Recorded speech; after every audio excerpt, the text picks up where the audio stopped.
바로 뒤따라 들어가서 장모님을 뒤에서 껴안았다. 장신의 내게 장모님의 작은 몸이 딱 맞게 포감겼다.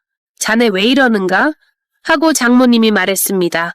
금방 말하셨잖아요. 이번에 참기 힘들면 장모님이 풀어주신다고. 저 오늘 도저히 참기 힘들어요. 풀어주세요. 장모님이 스르르 몸에 힘을 빼셨다. 그리고 기다렸다는 듯이 뜨겁게 받아들이셨다. 그날 우리 침실에는 아내가 아니라 장모님이 계셨다. 인간의 본능을 은밀히 조금씩 터치하는 혼자 보는 소설, 지금 바로 시작합니다. 일찍 귀가해서 저녁을 먹고 편안하게 맥주 한잔하고 있었습니다. 아내가 갑자기 부탁할 게 있다고 진지하게 다가왔습니다. 갑자기 진지하게 나오니 화들짝 겁이 났습니다. 뭔 말인지 불안해서 빨리 해달라고 했습니다.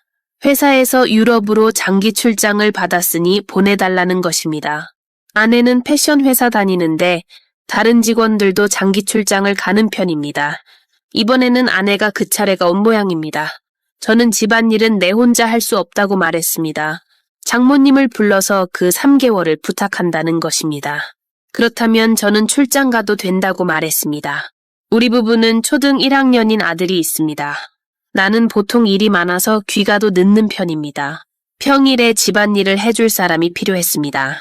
아내가 자기 엄마를 달래서 장모님이 우리 집에 오신다고 합니다. 오히려 장모님께서 자청해서 오겠다고 했답니다. 퇴직을 해서 무료했던 차에 잘 됐다고 하셨습니다. 장모님은 작년까지 선생으로 근무하셨습니다. 원래 선생이라서 그런지 딱딱한 면도 많이 있습니다. 그래도 대체로 밝고 명랑하고 어린애 같은 분입니다. 개구쟁이 아들도 할머니를 무척 좋아합니다. 조그마한 몸매에 착하게 생기신 장모님을 나도 무척 좋아합니다.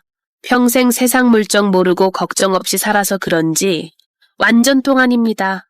40대 후반 같이 보이는 귀여운 아줌마 같은 할머니입니다. 나는 현재 40이고 직업이 공무원이라서 여유는 있습니다. 처가집은 경기도에 있어서 우리 집과 거리가 좀 있습니다. 그래서 장모님이 우리 집에 와서 계시게 되었습니다. 장인어른이 60대 초반으로 아주 건강하십니다. 작년에 공무원 퇴직해서 집에서 놀고 계십니다. 장인어른은 유튜브로 건강에 관한 것을 많이 보십니다. 밥도 건강식 해먹는다고 장모님하고 매일 요리 때문에 신경전이라 합니다. 공무원 성격으로 꼬장꼬장한 장인어른과 선생 출신의 딱딱한 장모님 둘 다 놀면서 집에서 매일 싸우는가 봅니다. 와이프도 부모가 티격태격 싸우는 게 신경이 많이 쓰였는가 봅니다. 출장 명령 받자마자 장모님께 전화해서 도와달라고 했습니다. 엄마가 기분 전환할 좋은 기회라고 생각한 것입니다. 장모님도 얼씨구나 좋다 하고 승낙을 했습니다. 혼자 남은 장인어른이 불만이 많았지만 손자를 돌보겠다고 하는 데는 어쩔 수 없이 승낙을 했습니다. 장모님은 그 지겨운 영감 잔소리 안 듣고 매일 손자하고 노는 것이 너무 즐겁다 하십니다. 무기력한 생활에 활력소가 되는 기분이라고 하십니다. 장모님이 우리 집에 와서 2달이 좀 지났습니다. 곧 아내도 장기 출장에서 집으로 올 때가 다 됐을 때입니다. 장모님과 같이 생활하면서 조금 묘한 기분이 들기 시작했습니다. 원래부터 장모님과 나는 사이가 좋았습니다. 나는 장신이고 장모님은 조그만하고 귀여운 여인입니다. 장모님도 우리 사위 키 크다고 저를 아주 좋아했습니다. 와이프하고 연애할 때도 우리 사이를 적극 지지했습니다. 키가 훤칠한 남자와 결혼하는 것이 로망이었다고 말했습니다. 장인어른이 키가 별로인데 안정된 직업이라 결혼했다고 합니다. 아내가 출장 가기 전부터 부부관계가 뜸했습니다. 아마 둘 사이에 약간의 권태기 같은 것인가 봅니다. 또 아들이 학교 첫 입학을 해서 와이프가 바쁜 탓이기도 했습니다. 이 시점에 좋아하는 타입의 장모님과 같이 살게 되었습니다. 장난기 많은 저는 장모님께 약간의 장난도 칩니다. 그동안 사이도 무척 친해지고 서로 터치도 자주 일어나고 합니다. 우리 잘생긴 박서방 하면서 너무 잘해주십니다. 저녁밥을 차리려고 주방을 귀엽게 왔다 갔다 하십니다. 그때는 장모님이 귀여워 죽겠다는 생각도 듭니다. 새로운 자극이 아마 필요했던 시점인가 봅니다. 귀가 중에 역 근처에서 업소 명함이 흩어져 있길래 한 장 집어들었습니다. 그때는 아무 생각 없이 잠바 포켓에 넣고 집으로 왔습니다. 마누라 무서워서 그런 곳에 거의 간 적이 없습니다. 가고는 싶지만 같이 갈 사람도 주위에 없습니다. 집으로 돌아오는 길에 약간의 장난기가 발동했습니다. 장모님께 오늘 커피를 쏟았다고 세탁해달라고 드렸습니다. 그러면 포켓을 뒤질 거고 그 명함을 발견하실 것입니다. 그 쑥맥이신 분이 그런 명함을 보고 어떤 반응을 할까 궁금했습니다. 장모님이 그런 업소를 아시는가 궁금도 했습니다. 와이프 입원 중에 이런데 가서 푸는가 하고 화내실 모습이 보고 싶었습니다. 그날은 아무 일도 없이 넘어갔습니다. 그 다음 날이 되었습니다. 은근히 기대를 하고 일찍 퇴근을 했습니다. 오늘은 세탁한다고 아마 그 명함을 봤을 것이다. 그날 마침 아들이 학교에서 캠프를 가고 저녁에 둘만 되었습니다. 하지만 둘이서 식사를 하는 동안 아무 말이 없었다. 역시 모르는구나. 아니면 명함을 못 봤나 하고 생각이 들었습니다. 아들이 없어서 그날은 식사 끝나고 맥주를 한잔 했습니다. 평소에 내가 맥주 한 잔 권해도 손사래를 치셨던 장모님입니다. 그런데 그날은 자청해서 맥주를 한 잔 하시겠다고 하십니다. 손자도 없으니까 심심하다고 하시면서 나에게 맥주잔을 대면서 따라 달라고 하십니다.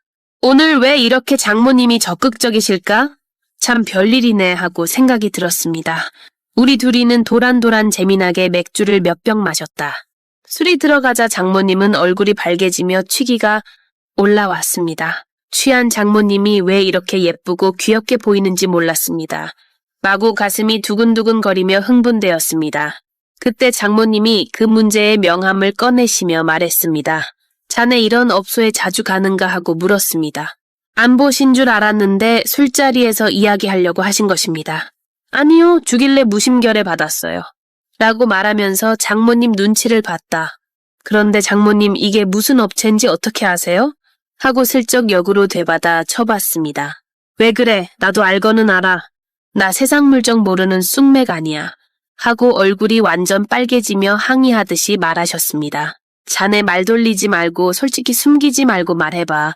얼마나 자주 다녀 이런데. 그렇게 다그치는 장모님 얼굴이 홍시같이 변했습니다. 그 모습을 보자 장난기가 발동을 해서 살짝 거짓말을 했습니다.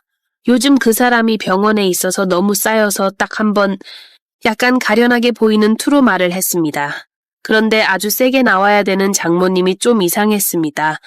우물쭈물하다 엉뚱한 말을 물어보셨습니다. 이런 가게는 한 번 가면 도대체 얼마야? 하고 아주 궁금한 듯이 물어보셨습니다. 전혀 생각지도 못한 질문에 나는 완전 당황했습니다. 하지만 장모님은 진지한 눈빛으로 나를 보고 계셨습니다.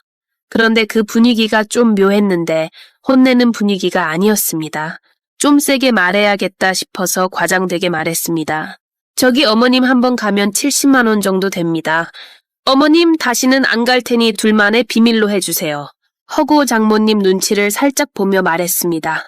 그런데 장모님은 깜짝 놀란 목소리로 말했습니다. 아니 세상에 그렇게 많아. 돈 벌기가 너무 쉽구나. 어이가 없네. 그러더니 한참을 술잔만 비우면서 무엇을 생각하시는 눈치이다. 혼자 생각하시는 그 모습이 너무너무 귀엽게 보였습니다. 한참을 있더니 장모님이 생각지도 못한 깜짝 놀랄 말을 하셨습니다. 70만 원 진짜 너무너무 큰 돈이네. 박서방 자네 다음에 도저히 못 참겠거든. 그런데 가지 말고 나라도 괜찮다면 갑자기 이게 무슨 말인가 이해가 안 갔습니다. 이거 도대체 어떻게 해석해야 하는 말이야. 놀리려고 시작했는데 이제 제가 멘붕이 왔습니다. 놀래서 장모님을 보니 장난은 아닌 것 같습니다. 무언가 도발적인 눈빛으로 나를 보고 있었습니다. 그 모습이 어찌나 예쁘게 보이는지 정신을 주체할 수 없었습니다. 장모님이 아니라 완전히 꿈에 그리는 여인의 모습이었습니다. 이 기회를 빌미삼아 평소에 장모님의 본심을 말한 것인지도 모릅니다. 평소에도 교사다운 성격으로 상스러운 농담을 일절하지 않으십니다. 지금 한 말을 어떻게 받아들여야 하나 완전 헷갈렸습니다. 약간 취기가 올란 머릿속이 혼란스러웠습니다. 둘 사이에 침묵의 시간이 흐르고 있었습니다. 갑자기 침묵을 깨고 장모님이 배시시 웃으면서 말했습니다. 자, 그럼 난 이만하고 쉬겠네. 하고 일어나셨다. 그리고 샤워를 하기 위해 욕실로 가셨습니다. 나는 혼자서 남은 술을 홀짝거리면서 어떻게 해야 하나 생각했습니다. 도대체 이 상황에서 내가 어떻게 해야 하나? 아까 보인 장모님의 웃음은 어떤 의미인가? 장모님이 나를 유혹하신 것 맞는데 확신이 들지 않았습니다. 한참을 있더니 장모님이 목욕을 하고 나와서 자러 간다고 방으로 들어가신다. 들어가면서 자네도 얼른 목욕해 하면서 또 살짝 미소를 짓습니다. 그 미소를 보고 느낌이 확 왔습니다. 아, 장모님이 나를 원하고 있구나. 바로 뒤따라 방에 들어가서 장모님을 뒤에서 껴안았습니다. 장신의 나에게 장모님의 작은 몸이 딱 맞게 폭 안겼습니다. 자네 왜 이러는가? 하고 장모님이 말했습니다. 금방 말하셨잖아요. 이번에 참기 힘들면 장모님이 풀어주신다고. 저 오늘 도저히 참기 힘들어요. 풀어주세요. 장모님이 스르르 몸에 힘을 빼셨습니다.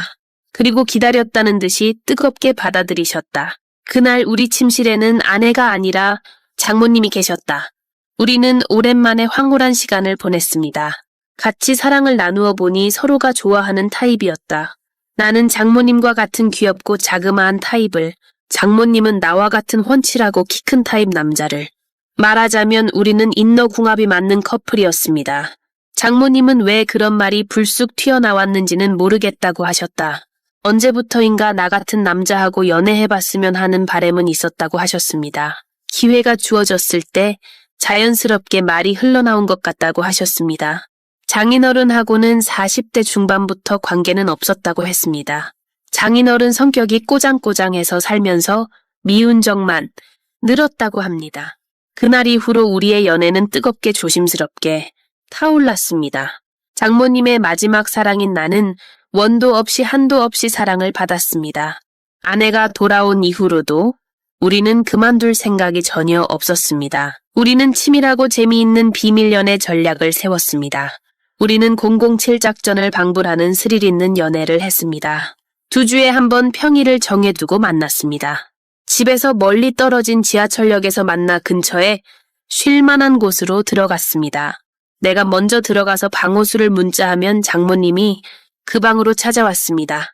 방으로 들어서면 장모님은 완전 돌변하십니다. 그 변신이 너무 귀엽고 너무 러블리했습니다. 여자의 변신은 무죄라고 합니다. 우리 장모님을 보면 그 말이 맞다고 생각이 듭니다. 이 비밀 무덤까지 가져가자고 우리는 서로 굳게 맹세를 했습니다. 조심에 조심을 더한 비밀 연애를 이미 2년째 하고 있습니다. 오래오래 이 스릴 있는 연애를 하고 싶습니다. 장모님도 또 한 번의 청춘을 산다고 행복해 하시고 계십니다. 꼬장꼬장한 영감 남편한테도 화도 안 내고 여유로워졌다고 합니다. 주위가 모두 편해지고 행복해진 것 같다고 하십니다. 장모님과 나는 2개의 세상을 가지고 살고 있습니다. 공무원으로서 장모로서 살아가는 현실의 세계, 사랑하는 연인이 되어 뜨겁게 살아가는 환타지 세계. 인간은 살아있는 한 꿈꾸는 존재인가 봅니다. 꿈이 있는 한 우리는 외롭지 않습니다. 오늘 이야기는 여기까지입니다. 구독자 여러분 한 주를 편안히 마무리하십시오. 제 이야기가 피로를 풀어주는 따뜻한 차 한 잔이 되기를 바랍니다. 구독과 좋아요 부탁드립니다. 혼자 보는 소설, 다음 주 불금에는 더 은밀하고 짜릿한 스토리로 찾아오겠습니다. 저는 지방에 살고 있는 결혼 3년차의 무자녀 가정주부이고 현재 32살입니다. 결혼 초부터 홀로 드시고 현재 한갑이신 시아버지와 함께 다소곳이 살고 있습니다. 그런데 회사 사정으로 인하여 남편이 해외 근무차 지난해 5월 출국하여 시아버지와 연립주택에서 단둘이 살고 있습니다. 시아버지는 이미 은퇴를 하셨지만 직업 군인답게 완고하시면서도 며느리에 대한 배려가 극진하셔 친정아버지와 같은 분이십니다. 최근에는 열심히 살아라 하시면서 친구가 운영하고 있는 무역회사 총무과에 취직도 알선해 주셔서 현재 열심히 다니고 있기에 감사하고 행복합니다. 그런데 문제가 된 것은 최근 들어 갑자기 부엌일을 하고 있으면 자주 다가와서 우리 며느리 고생한다. 우리 며느리 너무 이뻐라며 칭찬과 더불어 가끔 미미한 스킨십도 해주면 싫지 않았습니다. 평소 자상하신 시아버지 이 시기에 대수롭지 않게 생각을 하고 있었지만 점점 농도가 짙어져 기분이 이상도했었습니다. 어쨌든 며느리에 대한 시아버지의 사랑의 표현이라고 생각되어 대수롭지 않게 생각했습니다. 그런데 문제는 2달 전 시아버지가 저의 몸을 집요하게 요구하자 엉겁결에 소파에서 응하고 말았습니다. 홀로 계산 시아버지가 불쌍하다는 생각도 들었기 때문이었을까? 그렇지만 두렵기도 하여 많이 울었습니다. 앞이 깜깜했습니다. 그렇지만 솔직히 고백하면 거절하지 않은 관계를 가졌습니다. 그런데 요새는 부부인 양 서로가 서로를 의식하지 않으면서 자연스럽게 관계를 가끔 갖고 있습니다. 단둘이 살다 보니 자유스럽기도 하고 남을 의식할 수 있는 환경이 아니기 때문일까요? 그런데 분명 부적절한 관계라는 것을 익히 알고 있습니다. 누구한테 말도 못하고 혼자서 고민하고 있습니다. 내일이 너무나 두렵고 남편을 생각하면 무섭습니다. 시아버지는 고민할 거 없다며 위로를 해주시지만 죽고 싶을 뿐입니다. 부끄러운 일이지만 전화 상담실을 노크합니다. 용기 있게 상담을 요청한 것을 보아하니 고민에 대한 해결은 시간 문제일 것 같습니다. 슬기롭게 대처할 수 있는 대안을 스스로가 선택해야 합니다. 두 사람의 부적절한 관계는 이제야 후회한들 무슨 소용이 있을까요? 이제라도 빨리 관계를 청산하고 제자리로 돌아가는 길밖에 없습니다. 도저히 용서받을 수 없는 스스로를 파괴하는 행위이기 때문입니다. 만약 가족들에게나 주위에 노출이 되었다면 뻔한 파탄이며 용서받을 수 없는 상처투성일 겁니다. 일단 시아버지의 행위가 비판받아야 마땅한 일이지만 무엇보다도 자신의 책임이 과중한 사안입니다. 한번 무너진 인생은 회복 불능 처지에 놓일 수도 있습니다. 삶은 아름다워야 합니다. 시를 말할 때 삶은 아름답고 사회는 밝아집니다.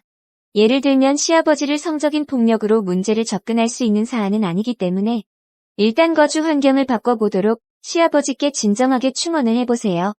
시아버지와 며느리가 단둘이 살고 있는 주거 생활이 서는 문제 해결이 가능하다고 생각하시나요? 완전 범죄는 존재하지 않습니다. 용기 있는 상담실 노크처럼 용기 있는 별거 생활을 선언해보세요. 빠를수록 좋습니다. 세상이 하도 험한지라 동일한 문제 상담이 가끔 있습니다. 남들에게 알려질까봐 내심 걱정하며 조용하게 즐기면서 살아가는 시아버지와 며느리. 아니 시아버지와 며느리가 사랑에 빠져 소설에서나 나올 수 있는 일들이나 주간지에서나 읽을 수 있는 사건입니다. 만약 주인공이 자신이라면 어떻게 하시겠어요? 이성적 판단이 절대로 필요한 사안입니다. 놀랍네요. 이게 사실이란 것이 믿어지지 않은 사실에 말문이 막히네요. 이런 일들이 많다는데 어떻게 해야 좋죠? 상담하는 며느리가 더 얄밉네요. 며느리의 심정이 느껴져서 더 음란하게 느껴지고요. 하고 나서 거절하지 않는 관계였다니 뭔 뜻인지 알겠어요. 이제는 부부처럼 자연스럽게 즐긴다는 말의 의미가 야속하고요. 여자가 아무리 이성으로 안 하려고 하지만 몸이 말을 들어주지 않는 상태가 되어버렸나 싶어요. 어떻게요? 몸이 말을 들어주지 않으면 자신의 몸을 원망해야겠어요. 누구를 탓합니까? 누구한테 원망합니까? 내 몸이 그것을 원하기 때문에 자연스럽게 부부처럼 한다면서 누구 원망하려고 상담하셨어요? 자신의 육체가 그것을 원하는데 어떡하느냐고요? 참 뻔뻔하고 낯뜨겁네요. 며느리가 한 집안에 같이 모시고 살던 시아버지하고 10년 넘게 관계를 즐겼다네요. 이웃나라 중국에서 일어난 일이지만 사람 사는 세상은 다르지만 인간 본성을 어쩔 수 없어요. 저는 복지재단에서 상담 일을 하다 보니 별별 일을 다 상담하게 되었어요. 우리나라에선 더 심한 일도 있었어요. 제가 아는 일이기에 말할게요. 제가 아는 어느 장로님은 며느리하고 집안방에서 낯거리를 하던 중에 권사님이 집에 들어온 중도 모르고 그대로 하다가 현장을 들렸어요. 60 초반 장로님이 30초 며느리하고 시아버지인 장로님이 오전 그 시간에 집안에서 낯거리를 즐기다가 이게 우리나라에서 생긴 일인데요. 교회에서 소문이 파다해져서 제가 그 며느리하고 평소에 잘 알거든요.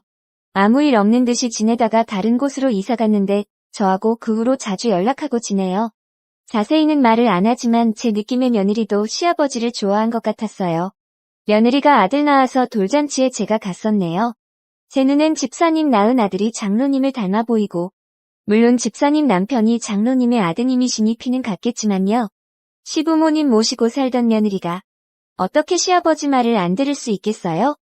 요즘은 시아버지들이 너무 건강하시고 이런 일 많을 것 같아요. 시아버지가 너무 젊으시면 같이 한 집에 살지 않는 게 좋을 거론 생각 드네요. 한 집에서 같이 살 맞대고 살다 보면 남녀 간의 야릇한 감정이 싹틀 수밖에 없을 거예요. 빨리 제각각 따로 살아야 해요. 너무 정들으면 못 헤어져요. 아예 처음부터 정들으면 안 되니까 남녀 관계를 누구도 장담을 못 해요. 여기 며느리 된 분은 마음에 이미 시아버지를 받아들인 것 같아서 쉽게 헤어지기도 어렵겠어요. 가정의 날에 시골 시아버지를 찾아뵙고 올라왔어요. 외로우신 아버님이 어머님하고 씩씩하게 살고 계셔서 안심이 되었어요. 아버님이 저에게 우리 며느리 예쁘다 하시면서 스킨십 비슷하게 하셨어도 전 아무렇지 않았고요. 그런데 오늘 님의 글을 읽고 나니 기분 더럽고 토할 것 같은 게 있죠. 님은 어떻게 그런 일을 아무렇지도 않게 하지요? 놀라워요. 솔직히 고백하면 거절하지 않은 관계를 가졌습니다라는 글에서 느낌은 님이 이미 시아버지의 손길을 느끼고 기다렸다는 더러운 생각이 드네요. 님은 누구세요? 지방 어디 살고 계신가요? 그 지역 사람들 욕먹이는 글인 줄 모르세요? 시아버지가 저의 몸을 집요하게 요구하자 엉겁결에 소파에서 요새는 부부인 양 서로가 서로를 의식하지 않으면서 자연스럽게 관계를 가끔 갖고 있습니다. 제 직감인데요. 가끔이 아니라 거의 매일 하시고 계신다는 정말 더러운 느낌 지울 수가 없네요. 서로 부부인 양 서로가 서로를 의식하지 않으면서 자연스럽게 밤마다 같이 한 이불 속에 잠을 자고 즐기나요? 한 이불 속에 부부처럼 몸을 섞으면서 만리장성을 쌓고 즐기나 시아버지가 군대에서 단련하신 무쇠 같은 몸으로 님을 얼마나 행복하게 해주셔요? 며느리의 몸을 집요하게 요구하셨다는 시아버지 그분도 대단하시지만 얼떨결에 응하고 말았다는 댁은 더 더럽고 추하고 말로 못하겠네요. 60세나 되셨으니 세상살이가 오래되신 분이니 기교도 남다르실 것 같고요. 혹시나 그런 점이 남편과 달라서 좋아졌나 보죠? 집에 아무도 없이 단둘이만 지내니까 밤낮을 가리질 않고 낯거리도 자주 하시겠지요. 다른 모른 남자도 아닌 시아버지한테 몸을 보여주며 별다른 느낌 없으셔요? 어떤 방법으로 하실지 상상이 되고도 남아요. 무슨 대화를 주고받으면서 할지도 상상되고요. 부부인 양 서로가 서로를 의식하지 않으면서 자연스럽게 관계를 가지고 계시다니 무슨 대화가 더 이상 필요하겠어요? 지금쯤 더 깊은 정이 들었겠네요. 혹시 임신하면 어쩔 셈이세요? 걱정스럽고 더럽고 추하고 저주스러워요. 아무리 남자가 그리워도 이건 아니죠. 외롭다고 님처럼 집안에 아무 남자나 상대하면 그건 동방예의지국 삼강올인에 어긋나요? 제발 이제라도 정신 차리시고 제자리로 돌아가십시오. 외국까지 나가서 고생하고 계시는 남편한테 미안하지 않나요? 제가 잘못 봤나 하고 눈을 씻으려고 했지만 너무너무 기분 나쁘고 더럽단 생각이 들어서 한마디 남깁니다. 도무지 믿어지지 않지만 현실인가 봐요. 사실이면 어떻게 한 집에서 같이 살죠? 신랑이 알면 얼마나 화나고 실망하겠어요? 제발 부탁인데요. 신랑한테 들키지 마사고요. 이 정도에서 더 이상 안 했으면 좋겠어요. 지금 당장에 집 나가면 주위에 소문날 테고 홀로 되신 시아버지를 꼭 모셔야 할 처지 아니라면 분가해서 만나지 않도록 하는 게 좋을 듯해요. 단둘이 있는 시간을 만들지 마시고요. 남자들은 한번 하게 되면 지속하려고 할 거예요. 시아버지에게 단단히 약속받아 놓으세요. 다시는 안 하기로요. 또 그러시면 신랑한테 말하겠다고 경고해드리세요. 여기서 그만두면 입 다물겠지만 앞으로 더 그러시면 신랑한테도 말하고 신고하겠다고 하세요. 싫다고 분명히 말하세요. 제 느낌에는 님도 어느 정도 시아버지한테 끌리고 좋아한 것 같아요. 아무리 외롭더라도 이게 사람이 할 짓입니까? 시아버지하고 그러시면서 이젠 부부처럼 지낸다니 말문이 막히네요. 단둘이만 살고 있는 환경 자체를 바꾸시는 게 나을 듯해요. 저는 지방에 살고 있는 결혼 3년 차의 무자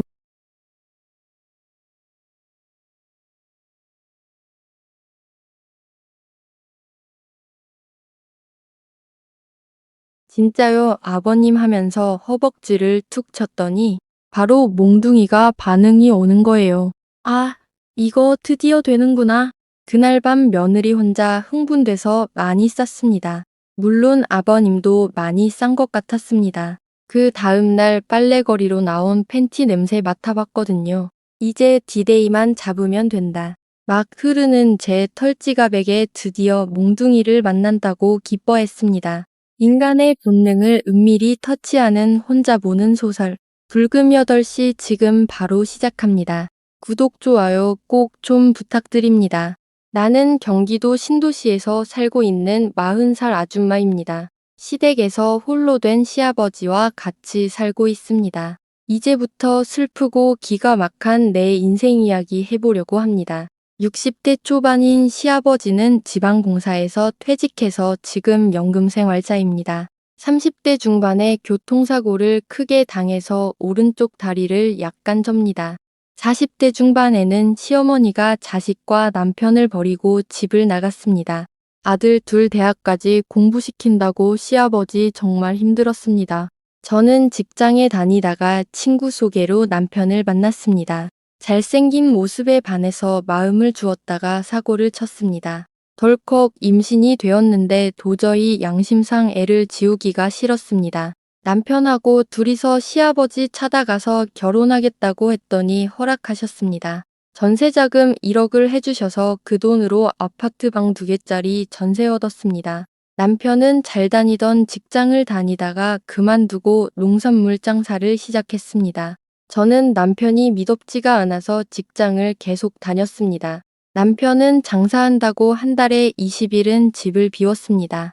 애는 자꾸 커가고 남편은 저렇게 바깥으로 다니면서 집을 비우고 도저히 안 되겠다 싶어서 애가 4살 되던 해 시댁으로 들어갔습니다. 30년 전에 분양받은 40평대 아파트에 시아버지 혼자 살고 있었습니다. 시아버지는 흔쾌히 우리를 받아들였습니다. 그리고 내 예상대로 시아버지는 손자를 너무 잘 돌봐줬습니다. 우리 시아버지 보면 참 불쌍하고 안쓰러워요. 훤칠한 키에 잘생기고 몸도 좋고 성격도 좋아요. 교통사고 후유증으로 다리를 저는 게 참 안타까워요. 아마 그것 때문에 시어머니가 바람이 나서 떠난 것 같아요. 인생에 그렇게 큰 불행을 연속으로 2번을 당하고도 꿋꿋하게 살아가세요. 굳은 날 몸 불편해도 인상 한번 안 찡그리고 항상 자상하고 다정합니다. 가만 보면 하루에 몇 번씩 영상을 하면서 마음을 다스리는 게 보입니다. 내 인생이 망그러진 그 다음에 운명의 3.1절 연휴날입니다. 친정아버지 생일이 되어서 모처럼 대전 친정에 갔습니다. 남편은 바쁘다고 안 오고 저하고 아들하고 둘이서 갔습니다. 우리 친정이 대전 구시가지 근처의 양옥 2층 집입니다. 그날 저녁에 여동생하고 오랜만에 신나게 수다를 떨고 있었습니다. 애들은 오랜만에 사촌끼리 만나서 문 밖에 놀러 갔습니다. 한참 신나게 수다를 떨고 있는데 갑자기 애들이 몰려오고 사고가 났대요. 그리고 벌어진 아수라장. 2차선 도로에 그냥 뛰어든 애가 달려오던 큰 승용차에 끼어서 나는 그렇게 5살 아들을 잃어버리고 말았습니다. 남편은 우리 친정 식구와 큰 싸움을 벌였습니다. 당신들이 내 자식 죽였다 책임지라며 애를 그렇게 떠나 보내고 나는 모든 기력을 잃었습니다. 직장도 나가지를 않고 방 안에 처박혔습니다. 남편은 술에 취해 들어와 저에게 폭력을 휘두릅니다. 자식 죽인 년이라고 나에게 모진 말을 했습니다. 그렇습니다. 사실 제 잘못이 큽니다. 제가 조심했어야 하는데 그동안 일도 잘 풀리고 고향 집에 오랜만에 와서 마음이 풀린 탓입니다. 그래도 남편의 그 모진 말은 용서하기 힘들었습니다. 사실 장사 시작하고 나서부터 남편과 멀어지기 시작했습니다. 이번 일을 시작으로 남편은 집에 아예 들어오지를 않았습니다. 저희 친정집과 남편은 원수지간이 되었습니다. 세상이 싫고 닭 죽고만 싶었습니다. 그냥 혼자서 아들 방에 처박혀 살았습니다. 직장에서는 퇴직 처리 안 하고 무기한 휴가 주겠다고 연락 왔습니다. 작지만 알찬 변리사 사무실인데 제가 창업공신이라 공헌도가 컸습니다. 그렇게 힘든 시간들이 지나가고 있었습니다. 그러다 어느 날 문득 떠오른 것이 있습니다. 내가 지금 아무것도 안 해도 집이 신기하게 굴러간다는 것입니다. 아, 아버님이 있었구나. 내가 시댁에 아버님하고 같이 살고 있었구나. 그리고 돌아보니 아버님이 묵묵하게 말없이 집안일을 하고 있었습니다. 며느리가 친정 가서 눈에 넣어도 아프지 않을 손자를 잃어버리고 왔습니다. 그 부주의 한 며느리를 한마디 꾸지람도 없이 받아주신 아버님. 아들이 술 먹고 들어와서 아들 죽인 년이라고 손찌검할 때 막아주신 아버님. 본인의 마음이 얼마나 아프실까? 그래도 내색 한번 안 하시고 묵묵히 저를 도와주십니다. 아버님의 소중한 보물을 내가 잃어버린 내가 지은 죄가 너무 컸습니다. 어느 날 남편이 한 달 만에 술에 취해 집에 와서 저에게 행패를 부립니다. 그리고 저에겐 네가 무슨 염치로 여기서 사내냐고 합니다. 잘난 너희 대전 집에 가라고 합니다. 아버님이 듣고 있다가 못난 자식하며 꾸지람을 했습니다. 남편이 그 말을 듣고 다시는 이 집 구석에 안 온다며 그 밤으로 나갔습니다. 나는 아버님께 너무 죄송했습니다. 나 한 사람의 실수로 가정이 붕괴되고 부모 자식 간도 사이가 틀어졌습니다. 여기서 더 이상 살면 안 되겠다고 생각이 들었습니다. 친정에라도 가면 되지만 내 자식 죽은 친정은 다시는 가고 싶지 않았습니다. 어디 월세방이라도 얻어나가야겠다고 마음먹었습니다. 아버님께 조용해 내 뜻을 말씀드렸습니다. 그건 절대 안 된다. 너의 잘못이 아니다. 세상에 어느 엄마가 자식을 상하게 하겠니? 모든 것이 운이 안 좋아서 일어난 일이다. 여기 내 옆에서 몸을 추스르고 일어나거라. 일어나서 건강해지거든 하고 싶은 대로 해라. 지금은 절대 여기를 떠나면 안 된다. 아버님의 그 말을 듣고 한없이 엉엉 울었습니다. 아버님은 조용히 내 손을 잡아주시며 기다려주셨습니다. 그리고 정막 같은 시간이 흐르고 있었습니다. 그렇게 시간이 흐르면서 조금씩 아들이 없는 시간에 적응하기 시작했습니다. 아들이 떠난 지 석 달 되어서 아버님이 말했습니다. 힘들겠지만 직장을 한번 나가보아라. 어쩌면 그게 힘이 될지도 모른다. 나도 옛날 교통사고 당해서 불구가 되었을 때 2달 만에 직장에 복귀했단다. 처음에는 세상을 버리고 싶을 만큼 힘들었지만 직장이 큰 힘이 되었단다. 그 말을 듣고 힘이 좀 생겼습니다. 직장에 나갈 용기가 생겼습니다. 돌아가 보니 변리사님과 직원들이 따뜻하게 맞이해 주었습니다. 그렇게 다시 직장 생활을 시작했습니다. 아버님 말씀대로 직장 생활이 확실히 도움이 되었습니다. 치열하고 바쁜 업무 속에 모든 것을 잊고 몰입했습니다. 저녁에 퇴근해 오는 길에 창거리 사와서 아버님과 둘이 저녁을 먹었습니다. 늦게 오는 날은 먼저 드시라 해도 꼭 같이 먹겠다고 기다려 주셨습니다. 그리고 식사 후에 설거지는 아버님이 꼭 하셨습니다. 직장에서 일한다고 힘들었는데 쉬어야 한다고 절대 허락하지 않으셨습니다. 참으로 존경할 만한 훌륭한 분이었습니다. 어느 날인가부터 아버님께 너무 의지하고 있는 자신을 발견했습니다. 아버님이 내 안에 너무 크게 자리 잡고 있었습니다. 존경하는 마음이 점점 이상한 감정으로 변해갔습니다. 없으면 안 되는 사람으로 변해가고 있었습니다. 세상에서 가장 멋있는 남자라는 생각이 들기 시작했습니다. 그렇게 바쁜 직장 생활을 하며 아버님에게 기대면서 반년이 흘렀습니다. 어느 날 정신을 차려보니 내가 아버님과 너무 친해져 있었습니다. 그전에는 저녁 먹으면 바로 내 방에 들어갔습니다. 어느 날부터 아버님과 같이 TV를 보기 시작했습니다. 그전에는 가능하면 야근을 했는데 지금은 칼퇴근을 하고 있었습니다. 어느 날 오랜만에 도쿄에 사는 시동생이 귀국해서 왔습니다. 그리고 소식 끊고 사는 남편 소식을 전했습니다. 남편이 다른 여자하고 살고 있다고 합니다. 아버님은 못난 자식이라고 한마디 했습니다. 저는 남편에 대한 마음은 이미 떠난 지 오래됐습니다. 그래도 옛말에 여자 30은 늑대이고 여자 40은 호랑이라 합니다. 정신을 차리고 보니 제가 한참 왕성한 40이었습니다. 내 옆에 세상에서 제일 멋있는 남자가 있습니다. 제가 어찌 그 남자와 하고 싶지 않겠습니까? 생활이 편안해지고 모든 슬픔이 정리되고 나니 아무랑이가 되었습니다. 밤마다 아버님과 하고 싶어 미치는 줄 알았습니다. 그전에는 따로 하던 세탁을 내가 주장해서 같이 했습니다. 아버님 속옷과 내 속옷을 내가 같이 했습니다. 아버님은 절대 안 된다고 거절했습니다. 하지만 내가 내 마음대로 그냥 했습니다. 혼내세요, 혼날게요 하면서 막 나갔습니다. 불편한 한쪽다리로 평생을 속옷 빨래 했습니다. 이제 여자가 해주니까 속으로 감격하셨겠지요. 아버님 팬티를 빨면서 그 몽둥이 생각하며 혼잣밤에 부비고 했습니다. 그렇게 아버님과 하고 싶어서 바람난 암고양이가 되었습니다. 그런데 도대체 저 부처님 가운데 토막 같은 아버님 마음을 모르겠습니다. 내 마음 반이라도 되었으면 과학 한번 유혹해 볼 것인데 도대체 정말 부처님 같았습니다. 팬티 나올 때 보면 뭔가 흔적이 있는데 행동으로는 전혀 보이지를 않았습니다. 어느 날 같이 소파에 앉아서 드라마 보는데 약간 막장이었습니다. 내가 약간 흥분한 투로 저것들 완전 짐승이네 하고 약간 터보았습니다. 그런데 아버님 하시는 말씀이 이래요. 뭐 어때 두 사람 마음만 맞으면 되지. 아 이거 멋진 말이다 생각이 들어서 진짜요 아버님 하면서 허벅지를 툭 쳤더니 바로 몽둥이가 반응이 오는 거예요. 아 이거 드디어 되는구나.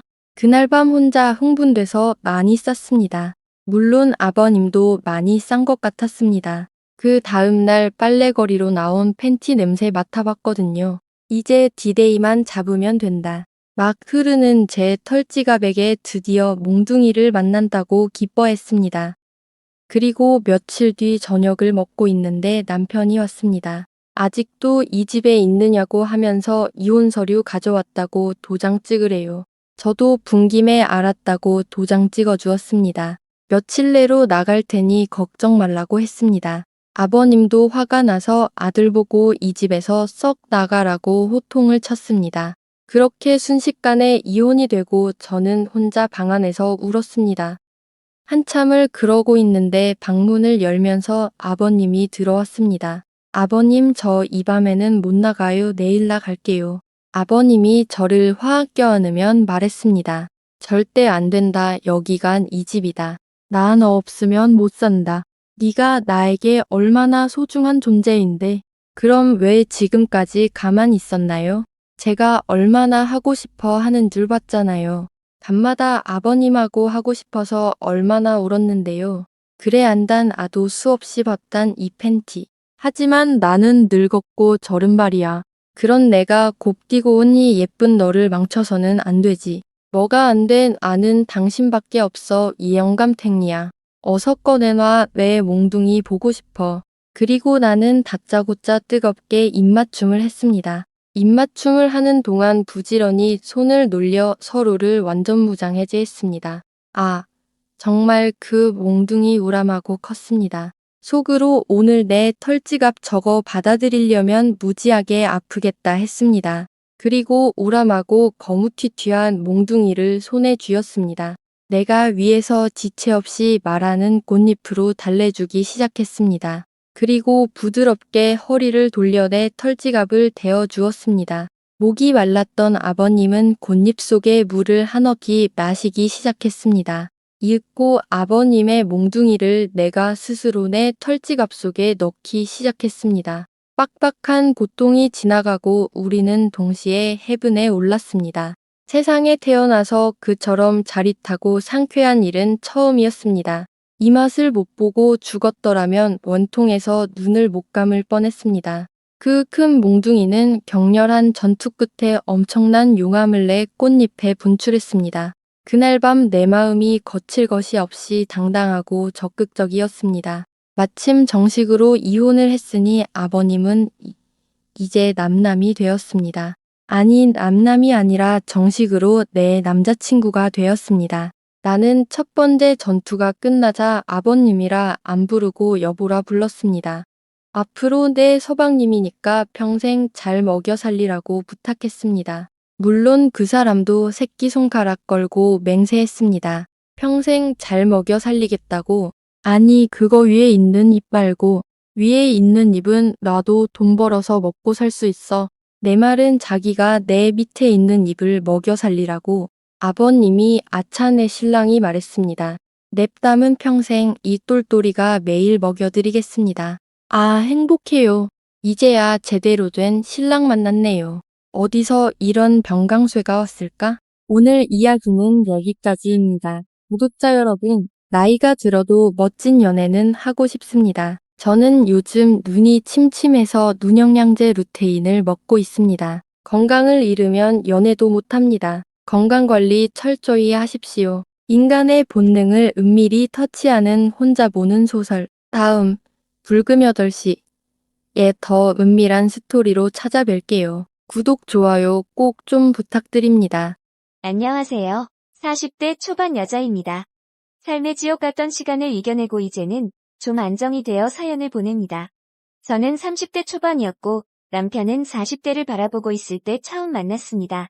남편은 대기업에 다니고 있었고 저는 남편이 다니는 회사 앞에 커피숍 점원으로 있을 때였습니다.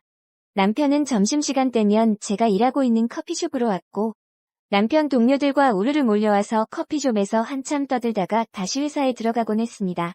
그러다 남편 후배가 저한테 쪽지를 건넸고 그 쪽지에 남편 연락처가 있었습니다. 남편은 저를 마음에 들어해서 매일 점심시간마다 동료들을 데리고 커피숍에 온 거였어요. 그리고 쪽지는 남편 후배가 남편 모르게 도와준다면서 저한테 준 거였어요. 저도 매일 오는 남편을 기억하고 있었고 그렇게 잘생기거나 멋있다고 생각한 적은 없지만 착실해 보이고 책임감 있어 보여서 호감을 느끼고 있었습니다. 남편 후배가 직속 선배인데 정말 괜찮은 사람이에요. 맨날 아가씨 생각하면서 끙끙 앓길래 제가 이렇게 쪽지 드리는 거예요. 제발 사람 살린다는 셈 치고 한 번만 연락하시면 안 될까요? 쪽지를 주며 얘기했어요. 저도 맨날 보던 남편이었고 싫지만은 않아서 쪽지 받고 연락드린다고 하며 문자를 보냈습니다. 후배분한테 쪽지 받았습니다. 그런데 저는 당당한 남자가 더 매력적인 것 같아요. 다음부턴 후배분 시키지 말고 직접 얘기해 주시면 좋겠어요. 문자를 보내니 그날 남편은 퇴근하고 바로 저한테 왔습니다. 수연 씨라고 하셨죠? 후배가 시키지도 않은 쪽지를 드렸네요. 하지만 제 마음은 변함이 없습니다. 수연 씨를 좋아하고 있습니다. 이왕 이렇게 된 거 우리 시원하게 연애해보죠. 제가 문자로 당당한 남자가 매력적이라고 해서 그런지 평소 남편답지 않게 과도하게 당당한 모습이었어요. 하지만 그 모습이 믿지만은 않았습니다. 그날 저녁 우리는 함께 밥을 먹으며 사귀는 사이가 되었어요. 1년 정도 사귄 다음에 우리는 서로 없으면 안 되는 연인 사이가 되었고 결혼하기로 하였습니다. 그런데 친정이 너무 가난했고 제가 버는 돈의 절반을 주고 있었어요. 결혼해서도 제 도움 없이는 살기 힘들었던 친정이기에 남편한테 얘기했습니다. 우리 집 지금 빚이 많아서 내가 매달 돈 보내드리고 있거든. 그런데 결혼하고도 보내드려야 할 것 같아. 이해해 줄 수 있겠어? 저도 남편과 꼭 결혼하고 싶었지만 이 문제로 남편이 싫어한다면 어쩔 수가 없었어요. 평소에 집안 얘기는 서로 잘 안 했습니다. 그러다 진짜 결혼하려고 하니 서로의 마음보다 서로의 집안 문제가 걱정이 되더라고요. 남편은 그런 게 문제라면 걱정 안 해도 돼. 우리 집에는 내가 따로 얘기 안 할 테니까 결혼해서도 친정에는 계속 지금처럼 드려도 돼. 남편이 그렇게 얘기해주니 정말 고마웠어요. 그리고 남편 집 안 얘기해주는데 남편 집은 서울 근처 수도권에 땅도 많이 있고 건물도 있어서 얼마 안 되는 돈은 신경도 안 쓴다고 하더라고요. 남편은 씀씀이가 크지 않고 부잣집 도련님 같은 스타일이 아니어서 이렇게 잘 살고 있다고 하니 놀랐습니다. 하지만 남편은 부모님께 손 벌리기는 싫다고 하며 자기 혼자 힘으로 성공하고 싶다 했어요. 저도 그런 남편의 생각에 동조했고 남편이 멋있게 느껴졌어요. 시댁에 인사를 드리러 갔어요. 남편의 부모님이 사시는 곳을 처음 가봤습니다. 그냥 잘 산다고만 들었지 정원이 달린 2층 빌라에 살 거라곤 생각 못했어요. 정원을 지나 빌라 앞에 차를 세우니 시부모님이 마중을 나오셨어요. 남편은 방문 전에 저를 결혼할 사람이라고 소개하였고 남편이 처음 이렇게 여자를 데려오니까 기대감에 벗은 발로 저를 맞이하러 나오셨습니다. 어머님은 너무 잘 왔다며 제 손을 꼭 잡으셨고 아버님은 아무 말 없이 저를 흘러보셨어요. 그렇게 우리는 시댁에 왔고 인사를 드렸습니다. 어머님은 남편이 제 아니라면 다른 어떤 여자와도 결혼 안 한다고 했다면서 저를 보고 마음에 들었다고 우리 아들이 보는 눈이 있다면서 좋아하셨어요. 그런데 아버님은 엉덩이가 큰 게 아기는 잘 낳겠구나. 리노 나이도 있으니까 빨리 결혼해서 아이나 빨리 낳거라. 아버님은 이제 70세를 바라보고 계셨는데 고집이 상당하신 것 같았어요. 그렇게 인사가 끝나고 아버님은 어머님께 빨리 밥이나 차려오라며 나무랐어요. 아무리 아버님이 예전에 가부장적인 남자지만 시대가 어느 때인데 저렇게까지 하시나 놀랐습니다. 어머님을 좀 부리듯이 하더라고요. 그런 아버님 밑에서 저희 남편이 나왔다는 게 신기했습니다. 그렇게 밥을 먹으면서도 아버님은 술 가져와라. 국이 식었으니 데워와라. 이 음식은 왜 이렇게 싱겁냐. 항상 불만이셨고 그런 아버님의 시중을 봐주시는 어머님이 불쌍했습니다. 제가 나중에 결혼하면 어머님을 많이 도와드려야겠다 생각했어요. 그날의 충격적인 아버님의 모습을 뒤로하고 우리는 결혼을 하게 되었습니다. 그리고 신혼집은 아버님이 작은 아파트를 사주셔서 거기서 시작하게 되었어요. 그렇게 우리는 행복한 신혼생활을 하였고 얼마 지나지 않아 아이를 가지게 되었어요.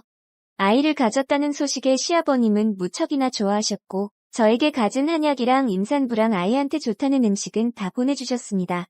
하나밖에 없는 장남이 아이를 가졌다고 하니 안 좋아하시는 시부모님들은 없으시겠지만 시아버님은 유별나게 챙겨주셨습니다. 그렇게 아이를 가지고 5개월쯤 되었을 때 남편은 해외 출장이 잡혔다며 저에게 시댁에 잠깐 가 있으면 안 되겠냐고 했어요. 남편이 출장을 간다고 하니 시아버님께선 그런 며느리는 누가 돌보냐며 당장 자기 집에 들어와서 살라고 하셨다고 했어요. 물론 남편이 출장 가 있는 동안 친정에 있는 게 저는 더 편했지만 시아버님은 절대 안 된다며 자기 집으로 오라고 하셨어요. 시아버님이 저를 챙겨주시는 것도 있고 남편이 이렇게 부탁을 하니 남편이 돌아오는 3달 동안 시댁에서 지내기로 했어요. 시댁에 가니 아버님은 우리 귀한 며느리 왔냐며 어머님께 빨리 임산부 몸에 좋다는 음식이나 하라고 타박하셨어요. 제 앞에서 어머님을 너무 뭐라 하시는데 너무 안타까웠어요. 그렇다고 시아버님한테 뭐라고 할 수도 없었고 시댁에서의 삶은 가시방석이었습니다. 제가 빨래를 하거나 주방에서 있는 것만 봐도 아버님은 어머님께 노발대발 화를 내셨고 어머님도 포기하셨는지 아가야, 저 양반 원래 저러니까 신경 쓰지 말고 이제 주방에도 오지 말고 그냥 푹 쉬어라. 말하며 뒤돌아 주방에 가시는데 어찌나 눈물이 나던지 그런 아버님이 야속했습니다. 그러던 어느 날 밤 아버님은 술에 취하셔서 들어오셨어요. 그런데 같이 들어오는 사람이 있었습니다. 저는 방에서 소리만 듣고 있었는데 어떤 여자 목소리가 들리더라고요. 이 시간에 아버님이 여자를 데리고 왔지? 저는 궁금했습니다. 그리고 아버님과 그 여자가 조용조용히 아버님의 서재로 가는 소리가 들렸어요. 저는 몰래 거실로 나와 서재 근처로 갔습니다. 그러자 믿을 수 없는 소리가 들렸어요. 아버님과 그 여자가 관계를 맺는 소리였어요. 어머님이 버젓이 집에 있는데 어떻게 이럴 수 있냐고 생각하는 순간 어머님이 방문을 열고 거실로 나오셨습니다. 그리고 저에게 밤에 늦었는데 안 자고 뭐 하냐고 하시더라고요. 아버님이랑 다른 여자랑 지금 서재에서 그러고 있는데 어머님 안 들리세요? 조용히 얘기했어요. 그러자 어머님은 괜찮다며 저한테 빨리 방에 들어가라고 하셨고 어머님이 그렇게 나오시니 어쩔 수 없었어요. 방에 들어와서 뜬 눈으로 밤을 지새웠고 아침이 밝아올 무렵 아버님과 같이 온 여자는 조용히 나갔습니다. 다음날 아버님이 나가시고 저는 어머님께 따져 물었어요. 어머님, 아버님이 대놓고 저렇게 다른 여자랑 관계를 맺고 있는데 어머님은 상관없으세요? 아무리 가부장적인 아버님이라도 하지만 이건 아닌 것 같아요. 어머님은 이미 포기하셨는지 얘기하셨어요. 원래 저러지는 않았는데 5년 전 내가 유방암 수술 받고 가슴이 없어지니까 그때부터 나랑은 자려고도 안 하고 술만 먹으면 여자를 데려오는 게 아니니 나도 이혼하고 살고 싶었지만 아들도 이렇게 큰 마당에 새로 나가서 살면 뭐 하겠나 싶어. 그냥 이렇게 살다가 죽는 거지. 그리고 나들이 이 사실을 알면 난리 칠 거니까 말하지는 말라고 하셨어요. 어머님은 자기 혼자만 아버님의 이런 행동을 봐준다면 아들이랑 아버님의 관계는 좋을 거라 생각하시는 것 같았어요. 너무 속상했습니다. 같은 여자로서 이런 대우를 받으면서 굳이 살아야 하나 분노했어요. 그날 이후로도 아버님은 한 달에 한 번 정도는 다른 여자를 데리고 와서 관계를 맺더라고요. 그렇게 악몽 같던 3개월의 시댁 생활을 정리하고 남편이 출장에서 돌아와 신혼집으로 오게 되었어요. 어머님이 남편한테는 얘기하지 말라는 신신당부에 남편한테는 비밀로 하였습니다. 얼마 지나지 않아 이쁜 아들을 낳았어요. 제 출산 소식에 아버님은 한 걸음에 산부인과로 찾아오셨고 귀한 손주 낳아줘서 고맙다며 현금 1,000만 원도 주셨습니다. 저는 아버님의 추악한 행동들을 봐왔기에 주신 돈을 받았을 때도 기쁘지만은 않았습니다. 그렇게 아이가 커서 2돌쯤 됐을 때였어요. 아버님이 급하게 저희 부부를 병원으로 부르셨어요. 안녕하세요. 40대 초반 여자 어머님이 많이 위독하다면서 이제 얼마 남지 않았다고 하더군요. 아이를 키우고 정신이 없어서 시댁에도 자주 못 갔었는데 갑작스러운 소식이 당황했습니다. 급하게 남편과 병원으로 가니 중환자실 앞에 앉아있는 아버님이 보였습니다. 그리고 놀면서 남편한테 얘기하더라고요. 밖에 일 보고 들어오니까 내 엄마가 거실에 쓰러져 있더라고. 119 불러서 병원에 왔는데 유방암 말기라고 하는 게 아니니. 그리고 이제 살 날이 얼마 남지 않았다고 한다. 어머님은 원래부터 자기 불평이 없으셨던 분이라 정말 죽을 정도까지 아프지 않으면 말을 안 하셨을 것 같았어요. 남들한테 피해를 주는 걸 무척 싫어하셨거든요. 그래도 자기 몸인데 남들을 왜 생각하셨을까? 유방암 말기까지 올 정도면 무척 아프셨을 텐데. 그렇게 참으면서까지 남편과 아들한테 피해를 주기 싫었는지 너무 안타까웠습니다. 그리고 얼마 지나지 않아 어머님은 돌아가셨습니다. 어머님이 돌아가시자 아버님은 장례식 내내 통곡하며 우셨습니다. 저는 아버님의 추악한 행동들이 생각나며 속으로 그러길래 아내 살아있을 때 잘해주지. 막상 아내가 떠나니까 미안한가 보네. 라고 생각했어요. 밥도 안 드시고 술만 연신 드시는데 나이도 70 가까우신 분이 버텨낼 힘이 어디 있겠어요. 어머님을 보내드리고 아버님은 그 자리에서 쓰러지셨어요. 그리고 입원을 하셨습니다. 몇 날 며칠을 그렇게 술만 드시니 아버님 몸 상태는 말이 아니었어요. 그리고 어느 정도 몸을 추스르고 다시 집으로 돌아가셨습니다. 남편은 그런 아버님이 걱정된다면서 당분간 시댁에서 같이 살기로 했어요. 시댁에서 남편 회사는 2시간 거리 정도 되었는데 남편은 행여나 아버님이 다른 생각을 하실까 걱정이 된다며 같이 살게 되었어요. 워낙 손주를 좋아하셔서 손주와 같이 지내다 보면 어머님을 잊으시지 않을까도 생각했습니다. 하지만 우리의 노력에도 예전의 아버님 모습은 없었습니다. 그저 어머님께 미안하다면서 매일 술을 달고 사셨습니다. 아버님도 연세가 적지 않으셔서 이러다 돌아가시면 어쩌나 하며 남편은 걱정을 많이 하더라고요. 그렇게 시댁에서 지내고 있는데 남편의 출장 소식을 들었습니다. 이번에 출장을 가면 1년은 있어야 해서 남편은 안 간다고 회사에 얘기했는데 남편 말고 다른 대체자가 없다고 하였고 이번 출장을 잘 마치면 임원까지 될 수도 있다고 하니 안 갈 수가 없게 되었어요. 남편은 저에게 내가 없는 동안 당신이 아버지 좀 지켜봐줘. 어머님 돌아가시고 아버지 보고 있으면 너무 가슴이 아프거든. 이번 출장만 다녀오면 우리 따로 살 거니까 그때까지만 참고 지내자. 어머님께 막대했던 아버님이라 싫어했지만 남편의 부탁을 들어주기로 했어요. 지금의 아버님은 예전에 강했던 모습은 전혀 없었거든요. 그리고 자신의 잘못을 뉘우치고 어머님을 그리워했기에 저도 별 문제는 없을 거라 생각했어요. 그렇게 우리만 남겨두고 남편은 출장을 떠났습니다. 저는 아버님이 예전의 활기찬 모습을 찾을 수 있도록 노력했어요. 아버님 좋아하시던 음식 위주로 밥을 차려드렸고 아들과 함께 아버님하고 산책도 하였어요. 그렇게 6달이 지났을까요? 저희와 생활이 익숙해지셨는지 점점 밝아지셨어요. 어느새 어머님을 잃은 슬픈 모습은 사라지셨고 외부 사람들과도 다시 만나기도 했습니다. 아버님은 저와 아들한테 정말 고맙다며 너희들 덕분에 다시 새롭게 시작하고 싶어졌다고 했어요. 하지만 너무 새롭게 시작하셨는지 술을 먹고 여자를 데리고 오시기 시작했어요. 이제는 어머님도 안 계시고 홀몸이니까 아무 상관이 없지만 보통 데리고 오는 여자들은 사랑해서 만나는 여자들이 아니고 업소에서 만나는 여자들이었어요. 아버님이 돈이 없는 것도 아니고 기력도 찾았겠다. 새롭게 시작하는 게 다시 많은 여자를 만나는 거였어요. 하루가 멀다고 여자를 데리고 오는데 아이도 어느 정도 컸겠다. 아이 교육상 안 좋아 보였습니다. 남편이 오기 2달 남았을 때 아버님께 아이를 친정에 보내겠다고 했어요. 손주를 끔찍이 아끼는 아버님이라서 보내지 말라고 하실 줄 알았는데 웬일인지 보내라고 하더군요. 그리곤 저는 가면 안 된다고 하더라고요. 자기 혼자 이 집에 있으면 너무 힘들 것 같다면서 아들 출장 다녀올 때까지는 같이 있어 달라고 했습니다. 저 또한 남편이 얘기한 것도 있고 아버님을 혼자 내버려 두고 가려는 생각은 없었지만 아버님이 이렇게까지 잡으시니 불쌍하기도 했습니다. 그렇게 아이를 친정에 보내고 시댁으로 돌아왔습니다. 그런데 내 방에서 인기척이 들리더라고요. 방문을 여니 아버님이 있었습니다. 아버님은 짐짓 놀라며 벌써 왔냐라고 하셨어요. 제 방에는 어쩐 일이세요? 뭐 필요하신 거 있으세요? 아버님은 별건 아니고 며느리 이제 혼자 지내야 하는데 부족한 건 없나 해서 한번 들어와 봤다. 배고프구나. 밥이나 먹자. 제가 밥을 차리는 동안 아버님은 술을 사오셨습니다. 그리고 어색한 둘만의 식사가 시작되었어요. 저는 어색한 자리가 될 것 같아 밥을 안 먹겠다고 했는데 아버님은 외롭다며 같이 밥을 먹자고 했습니다. 아버님은 술을 드시면서 자기 때문에 어머님이 그렇게 됐다며 한탄하셨습니다.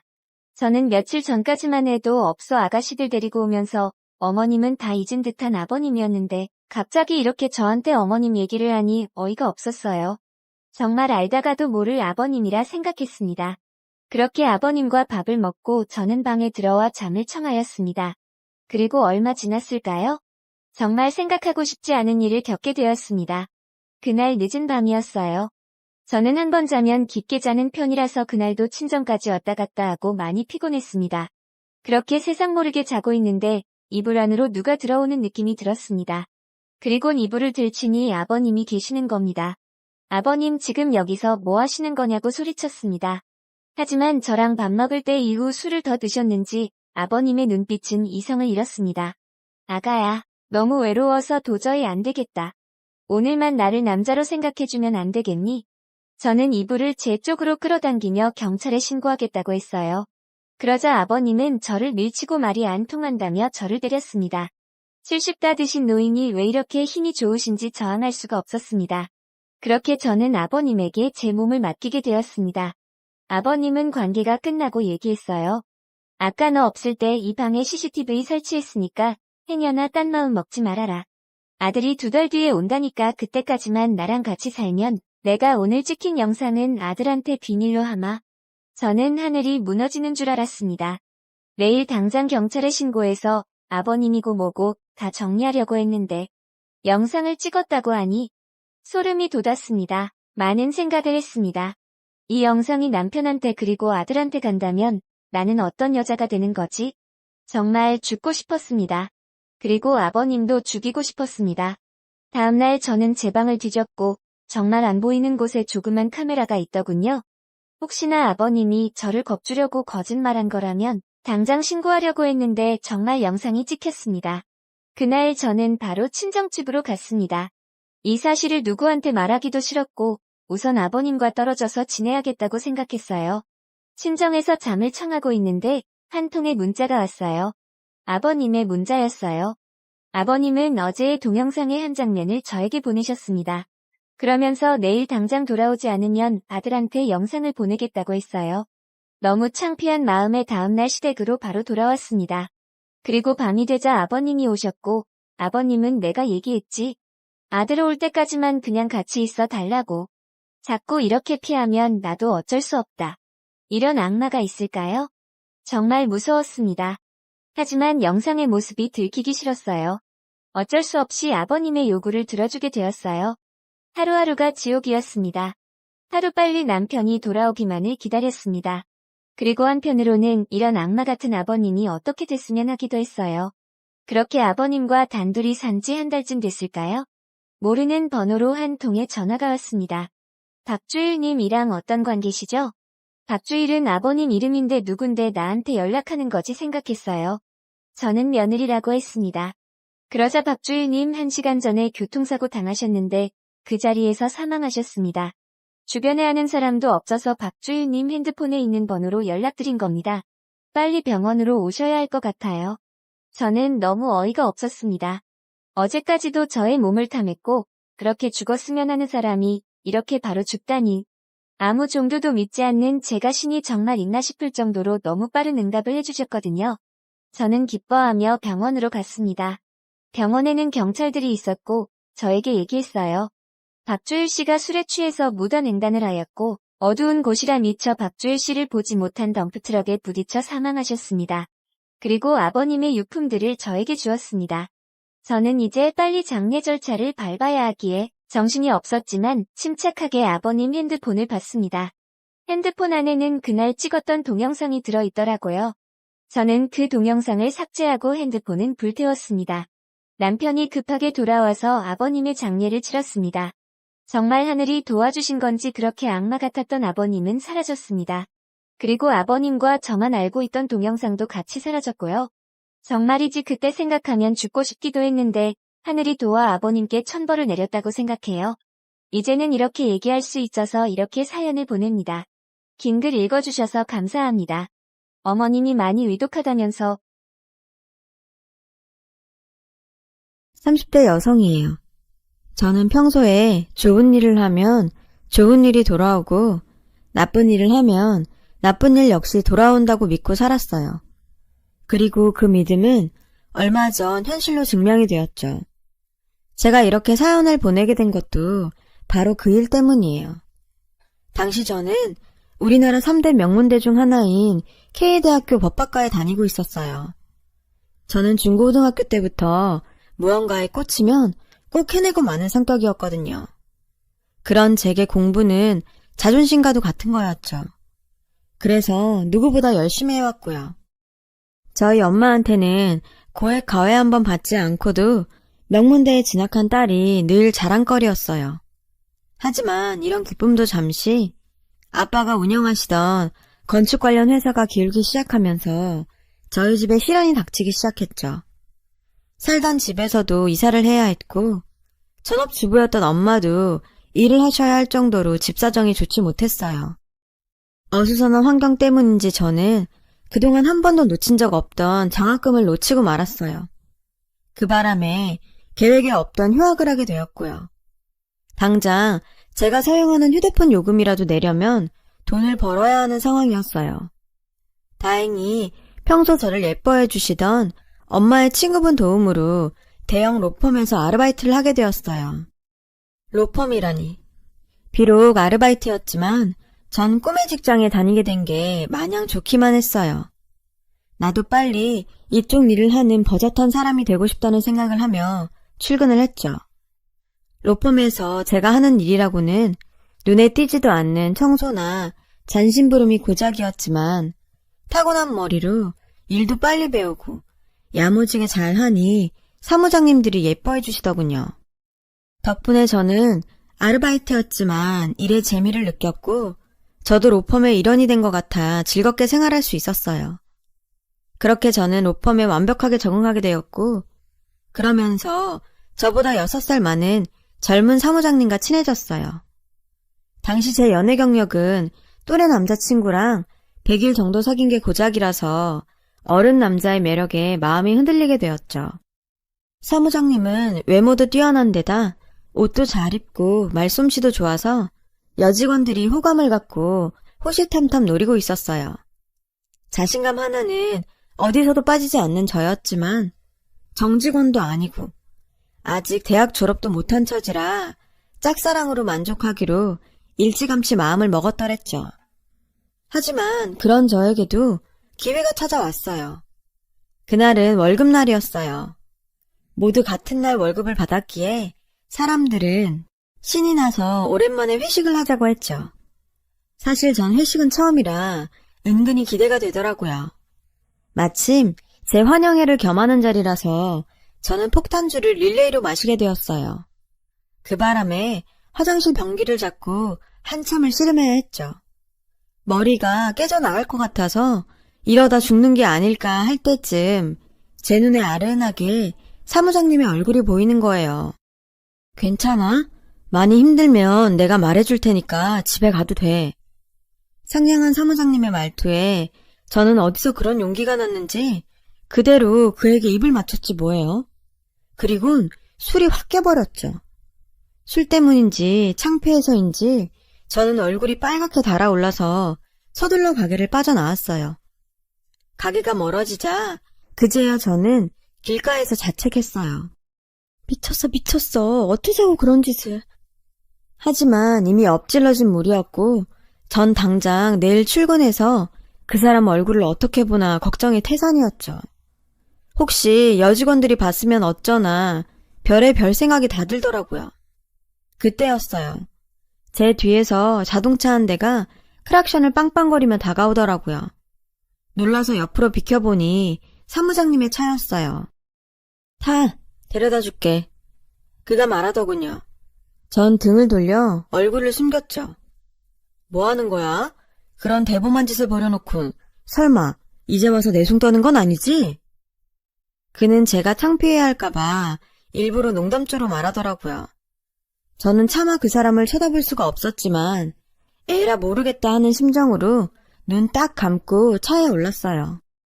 운전하는 사무장님의 옆모습을 보니 미친 듯이 심장이 뛰었어요.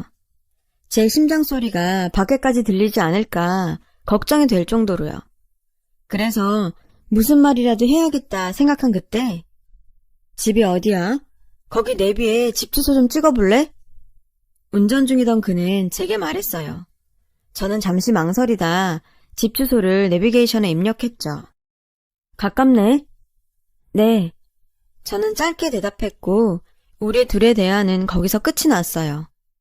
이후론 어색한 침묵이 흘렀죠. 이런 분위기가 불편했던 저는 무슨 말이라도 해야겠다고 생각했어요. 머리를 굴려봤지만 폭탄주 때문인지 대화거리가 떠오르지 않더군요. 그런데 3학년이라고 했나? 남자친구는 있어? 제가 머리를 막 굴리고 있던 그때 그가 먼저 저에게 물었어요. 저는 냉큼 없다고 대답하곤 사무장님은요? 라고 되물었죠. 사실 여직원들 사이에서도 그에게 여자친구가 있다 없다 말들이 많았어요. 확인해보고 싶더라고요. 없는데. 그의 대답에 전 소리를 지를 뻔했어요. 집에서 장가가라고 안 하세요? 이상형은 어떤 여자예요? 아까는 떠오르지 않았던 질문들이 본물 터지듯 쏟아졌어요. 그는 잠시 생각하더니 자긴 귀여운 여자를 좋아한다더라고요. 그리고 부모님들께서 만나는 여자 없냐고 물어보시는 정도라고 대답했고요. 그렇게 그와의 있는 시간이 조금씩 편안해질 즈음 애석하게도 그의 차가 저희 집 앞에 도착했어요. 저는 내친 김에 용기를 내보기로 했죠. 이런 기회는 자주 오는 게 아니니까요. 저기 골목으로 가면 편의점이 있는데 우리 가서 컵라면 먹을래요? 저는 사무장님과 좀 더 같이 있고 싶은 마음에 라면을 먹자고 제안했어요. 그랬더니 그러자고 하더라고요. 우린 편의점 테이블에 마주 앉아 컵라면이 있기를 기다리고 있었어요. 이 시간에 이런 거 먹으면 살찌는 거 알지? 사무장님이 절 보며 말하더군요. 그런 말 하는 거 여자한테 실례거든요. 저는 일부러 더 툴툴거리며 말했죠. 술 먹고 아무 남자한테 뽀뽀하는 건 더 실례거든. 사무장님은 귀엽게 입을 삐죽였어요. 그런 그의 모습에 저는 웃고 말았죠. 우리는 라면을 먹으며 이야기를 나눴고 서로에게 호감이 있음을 알게 되었어요. 그렇게 우린 그날 이후 비밀 연애를 시작하게 되었어요. 몰래 하는 사랑이 더 뜨겁다고 우리는 회사에서 연애하듯 만남을 이어갔어요. 화장실에 가면 슬쩍 만나고 점심시간에 티 안 나게 옆에 앉는 등 스릴 있는 연애를 이어갔죠. 그리고 무엇보다 비밀 연애의 묘미는 여직원들이 그에게 관심을 끌려고 작당을 벌일 때였어요. 아무리 그들이 끼를 부려봐도 이미 그는 내 거라는 사실에 전 남모를 희열을 느꼈거든요. 그렇게 몇 달의 시간이 흘렀어요. 제 또래의 남자보다 어른 남자와의 연애는 뭐랄까 그간 제가 경험하지 못한 레벨이라고 할까요? 아무튼 그와의 시간은 정말 꿈 같았죠. 그날이 오기 전까지는요. 그날은 지방에 사는 그의 부모님이 친척 결혼식이 있다며 서울에 오신 날이었어요. 그는 부모님을 모시고 식장에 다녀와야 했고 하룻밤 주무시고 가신다 해서 그 주의 주말은 못 만날 것 같다고 미리 얘기를 하더라고요. 저는 부모님이 오시는 건데 당연히 알았다고 했고요. 그런데 그날 저녁 그에게 연락이 온 거예요. 부모님께 제 얘기를 했더니 절 만나고 싶다고 하셨다는 거예요. 갑작스러운 말에 당황했지만 이참에 그의 부모님께 잘 보여놓으면 좋지 않을까 생각해서 급하게 나갈 준비를 했어요. 최대한 얌전한 차림으로요. 그렇게 떨리는 첫 대면의 순간이 왔어요. 왔어? 이 친구가 제가 아까 말한 현주예요. 현주야, 우리 부모님이셔. 인사해. 그의 소개에 저는 최대한 예의를 갖춰 인사를 하곤 자리에 앉았어요. K대 학생이라면서요? 지금도 기억하는 그의 어머니의 첫 질문이었죠. 네, 휴학 중이에요. 왜? 어디 유학이라도 가려고 그러나? 요즘은 다들 스펙 쌓는다고 1, 2년 정도는 휴학한다고 듣긴 했어요. 어머님 말에 저는 난감했어요. 사실대로 말하면 너무 비참할 것 같고 그렇다고 거짓말을 하자니 이미 그가 제 휴학 사유를 알고 있었기 때문에 그럴 수도 없었거든요. 엄마, 초면에 그런 질문은 좀... 그는 난처해하는 제 모습을 보곤 상황을 수습하려고 했어요. 왜? 내 질문이 실례가 됐니? 그의 어머니는 쉽게 그만두지 않을 눈치였어요. 그래서 전 솔직하게 말해야겠다 생각했죠. 그렇게 제가 막 입을 때려는 순간 그가 하지 말라고 고개를 가로젓는 게 보이더라고요. 그 순간 알 수 있었어요. 그의 부모님은 조건을 많이 따지는 분이라는 걸요. 제가 말을 하려다 그만두자 어머님은 저를 수상하게 보시는 것 같았어요. 그래서 전 아무 말이라도 해야 했죠. 곧 졸업인데 제가 너무 사회 경험이 없는 것 같아서 이것저것 많이 해보려고 휴학하게 됐어요. 제 대답에 썩 만족스럽진 않지만 어머님은 고개를 끄덕이시더군요. 저는 그런 어머님과 아버님을 보며 제 자신이 초라하게 느껴졌어요. 나중에 안 사실인데 그의 부모님은 지방 중심가에 건물을 가지고 계실 정도로 경제력이 있는 분이셨어요. 아들 셋을 모두 유학까지 보내시고 그 건물에 거주하면서 상가 임대료를 받아 생활하시는 분들이셨죠. 그 동네에서 남부럽지 않게 살면서 자식들도 잘 키웠다 소문난 집 중 하나였던 거예요. 법대를 나와 유학까지 다녀온 당신의 아들은 충분히 변호사까지 될 수 있는데 사법고시를 보는 게 귀찮아서 저러고 산다며 저에게 자랑 같은 하소연을 하시더라고요. 좋아하는 남자의 어머니 말씀이니 듣고 있었지만 조금 힘들었죠. 주말이 지나고 로펌에 출근한 저는 일부러 남친 근처에 가지 않았어요. 저의 태도에 제가 삐진 것을 알아차린 그는 제 눈치를 보며 미안하다고 온갖 손짓을 다 했죠. 그런데 설상가상으로 그 모습이 여직원들 눈에 딱 들어가고 만 거예요. 방금 뭐야? 내가 뭘 본 거지? 저는 드디어 올 것이 왔구나 싶었어요. 저는 탕비실로 끌려가 언니들한테 둘러싸인 채 질문 세례를 받았고 무슨 치조라도 당한 양 기가 쪽쪽 빨리고서야 자리로 돌아올 수 있었어요. 자리로 돌아와 보니 그가 두고 간 듯한 마카롱 상자가 놓여 있었어요. 그리고 그날 밤 퇴근 후 그에게 귀에 딱지가 앉을 정도로 사과를 듣고 마음을 풀기로 했어요. 그날 이후 로펌에는 우리가 만난다는 사실이 쫙 퍼졌어요. 간혹 짓궂은 장난의 대상이 되긴 했지만 걱정했던 것보다는 나쁘지 않았어요. 은근히 그런 상황을 즐길 정도로요. 하지만 이런 상황을 즐기고 있는 저와는 달리 남친은 힘든 시간을 보내고 있었죠. 탕비실을 지나다 남친과 어머님의 통화 소리를 듣게 되었거든요. 전화기 밖으로 어머님 목소리가 들리는 바람에요. 어머님께선 남친이 결혼 상대를 찾아도 모자랄 판에 절 만나 시간 낭비를 한다며 무척 화가 나셨더라고요. 당장 헤어지라고 하시는 목소리가 밖으로 쩌렁쩌렁하게 들릴 정도였어요. 저는 숨을 죽인 채 통화를 엿들었어요. 그동안 아무것도 모르고 혼자만 신났던 제가 한심했고 남친한테 미안한 생각이 들더군요. 그 순간 5만 가지 생각이 들었어요. 헤어져야 하나 말아야 하나.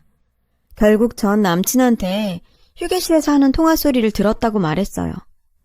왜 그동안 혼자 힘들었냐고 물었더니 저까지 힘들게 하고 싶지 않아 그랬다고 알게 해서 미안하다고 하더군요. 거기까진 괜찮았어요. 그런데 갑자기 복학하려면 등록금이 얼마나 필요하냐고 묻는 거예요. 저는 그게 왜 궁금하냐고 되물었죠.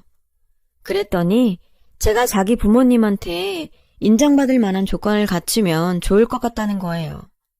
그래서 졸업이라도 자기가 시켜주고 싶다고요. 저는 그의 말에 너무 놀랐어요. 제 등록금을 대신 내준다니. 대신 내준데도 받을 생각 하나도 없었지만 정말 생각도 못한 일이었고 그 정도로 나를 좋아하나 싶어 감동을 받았죠.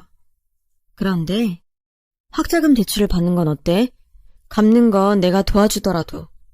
아니다. 그냥 여기 아르바이트 그만두고 과외를 하는 건 어때? 내가 소개할게. 그게 훨씬 더 많이 벌 수 있잖아. 안 그래? 너무 적극적으로 어필하는 그 모습에 좀 전에 감동이 채 가시기도 전에 실망스럽더라고요. 저의 있는 모습 그대로를 좋아한다고 생각했는데 이제 와선 자기 부모님이 인정할 조건을 갖추라니. 저는 너무 어이가 없었어요. 조금 전 제 등록금을 내준다는 말에 감동했던 제가 너무 한심하게 느껴지더라고요. 그는 제가 말이 없자 기분이 상했다는 걸 알았는지 자신은 저랑 결혼까지 생각하고 있어서 한 말이지 다른 뜻은 없다며 진심으로 미안하다며 사과를 하더군요. 오죽하면 이 남자가 이런 생각까지 했을까. 돈 없는 서름을 처음으로 절절하게 느끼는 순간이었어요. 저는 그 뒤 대학 등록금을 마련하기 위해 아침부터 초저녁까지 남친이 있는 로펌에서 아르바이트를 하고 저녁엔 과외를 시작했어요. 저녁마다 수업이 있어서 그와 만나는 시간은 줄었지만 졸업장을 따야 했기에 정말 열심히 돈을 벌었어요. 집에도 아주 조금이나마 더 보탬이 될 수 있어서 좋기도 했고요. 그러던 어느 날이었어요. 과외 받는 학생이 독감에 걸려서 아주 오랜만에 시간이 생겼지 뭐예요. 모처럼 그와 데이트를 해야겠다 생각한 저는 남친한테 전화를 걸었어요. 만나서 뭘 할까 생각하면서요. 그런데 전혀 예상하지 못한 그의 어머니가 대신 전화를 받지 뭐예요. 어머니, 안녕하세요. 놀란 저는 사람들도 많은 거리에서 핸드폰에 대고 허리 숙여 인사했어요.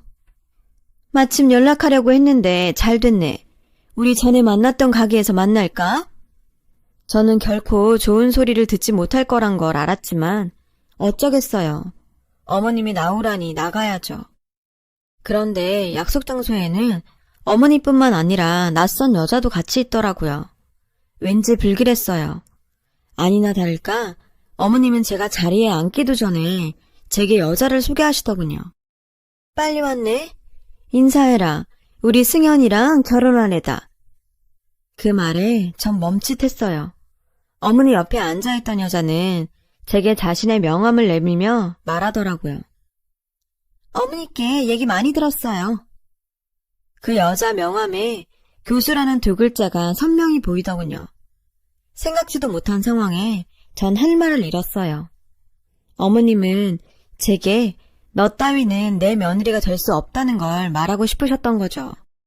이제 알았으면 적당히 빠지라는 남친 어머니의 속내가 선명히 보였어요. 그야말로 이 자리는 저에게 제대로 망신을 줘서 당신 아들한테서 떼어놓겠다고 작정한 자리가 분명했어요. 저는 마음을 굳게 먹고 말했어요. 어머니, 제가 아무리 싫으셔도 승현 씨 몰래 이러시는 건 좀 아닌 것 같아요. 저 복학하려고 거의 준비도 끝났어요. 졸업하면 로펌에 취직하거나 아니면 사법고시 준비해서. 어머머, 사법고시요? 제 말이 끝나지도 않았는데 오늘 처음 본 여자가 제 말을 끊고 비웃더군요. 저는 불쾌해서 그 여자를 노려봤어요. 생각 같아선 한 대 치고 싶었죠. 그러자 남친 어머님이 그 여자를 며느리라고 부르며 제가 나를 세우지 뭐예요? 어머 얘, 너 지금 우리 며느리를 노려보는 거니? 얘 웃기는 애네? 고졸인 주제에 꿈도 크지. 사법고시가 무슨 운전면허증 따는 건 줄 아니? 우리 아들같이 똑똑한 애도 힘들어하는 시험을 니깎게 할 수 있을 것 같냐고. 어림도 없는 소리지. 저는 자존심이 상했지만 그래도 남친과 헤어지고 싶지 않았기에 다시 한번 어머님께 말씀드렸어요. 저 모르게 그 사람한테 헤어지라고 압력 넣으신 거 다 알고 있었어요. 저 어머님한테 인정받고 싶어서 노력하고 있어요. 그러니 조금만 더 기다려주시면 안 될까요? 그야 어머니는 제 말에 기가 차다는 듯 콧방귀를 끼더군요. 누가 들으면 오해하겠네. 내가 언제 우리 귀한 아들한테 압력을 넣었다고 그러니? 이렇게 훌륭한 며느리까지 데려온 애한테.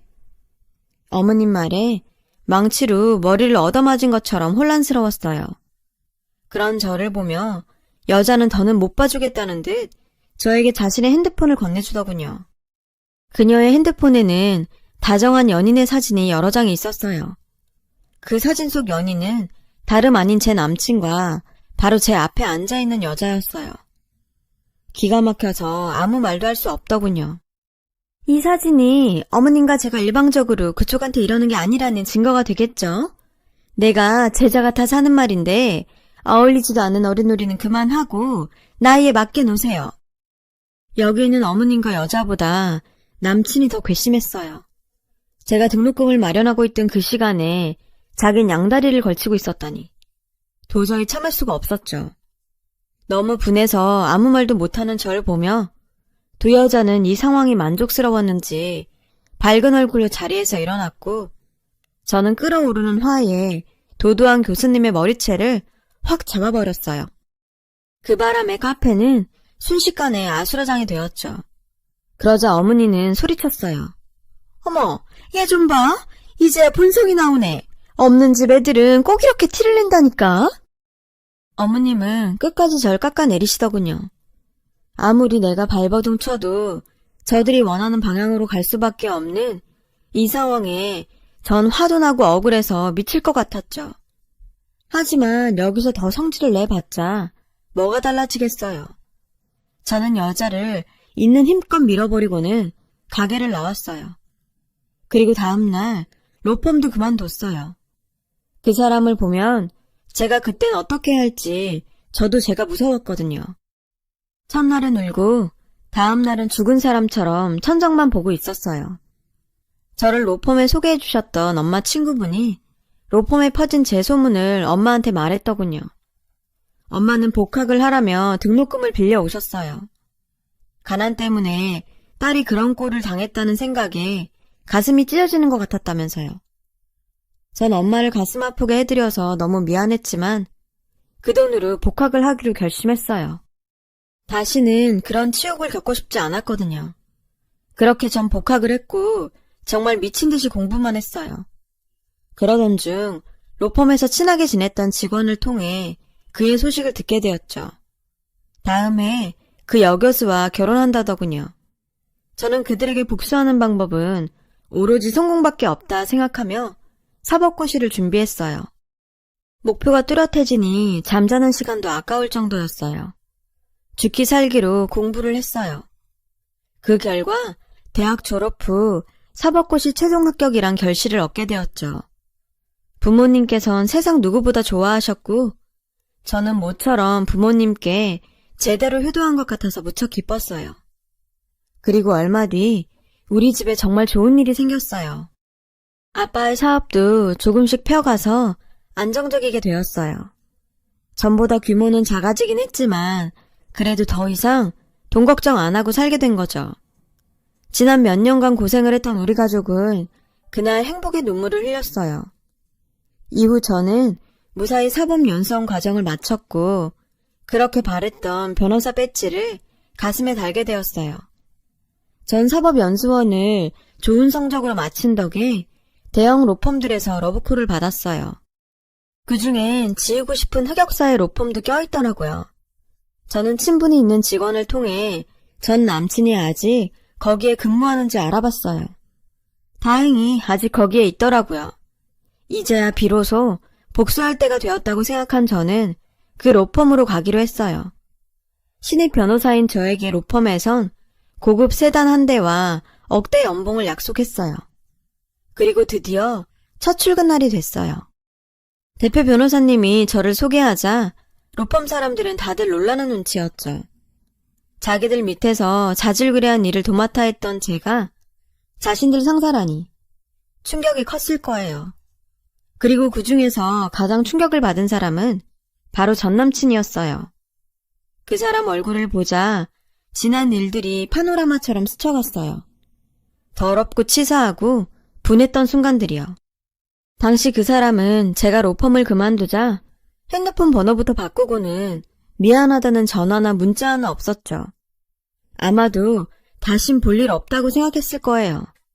그런데 이렇게 제외한 거죠. 더 기가 찬 건 콧대 높은 와이프한테 버티지 못하고 이혼을 했는데 제가 변호사가 되어 다시 나타나니 저랑 다시 어째보려고 수작을 부린다는 거예요.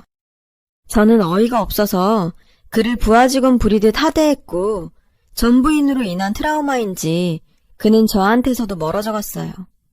그리고 뜻밖의 기회가 찾아왔어요. 전 남친의 어머니가 자기 건물에 속썩이는 세입자가 있다며 아들이 일하는 로펌에 찾아온 거였죠. 사무장이랑 상담해도 된다고 말해도 당신은 변호사랑 상담할 거라고 박박 우겨서 변호사들이 일하는 탑층까지 행차한 거예요. 그러다 거기서 저랑 딱 마주친 거죠. 저를 못 알아본 어머니는 저에게 공손하게 다가와 이러더라고요. 변호사님, 저 상담 좀 해주세요. 우리 아들이 여기 사무장인데 같은 식구니까 모른 척 마시고요. 이 상황이 어찌나 웃기던지 참기 힘들 정도였죠. 어머니, 저는 못 배워서 도와드리기가 어려울 것 같은데요? 저는 그렇게 당신이 했던 말을 되돌려 주었어요. 이게 무슨 소린가 황당해하던 그의 어머니는 자신의 아들이 도착하자 그제야 저를 기억하는 것 같았어요. 어머, 후질구레 하더니 차림새는 못 알아볼 정도로 나아졌구나. 근데 고절 너 아직 여기서 일하니? 그만둔 거 아니었어? 그 망신을 당하고도 이러고 있다니 넌 참 벨도 없는 애구나. 좀 전까지 선생님이라고 하시더니 무슨 병검술도 아니고 얼굴을 싹 바꾸는데 저는 기가 막혀 말이 다 안 나오더라고요.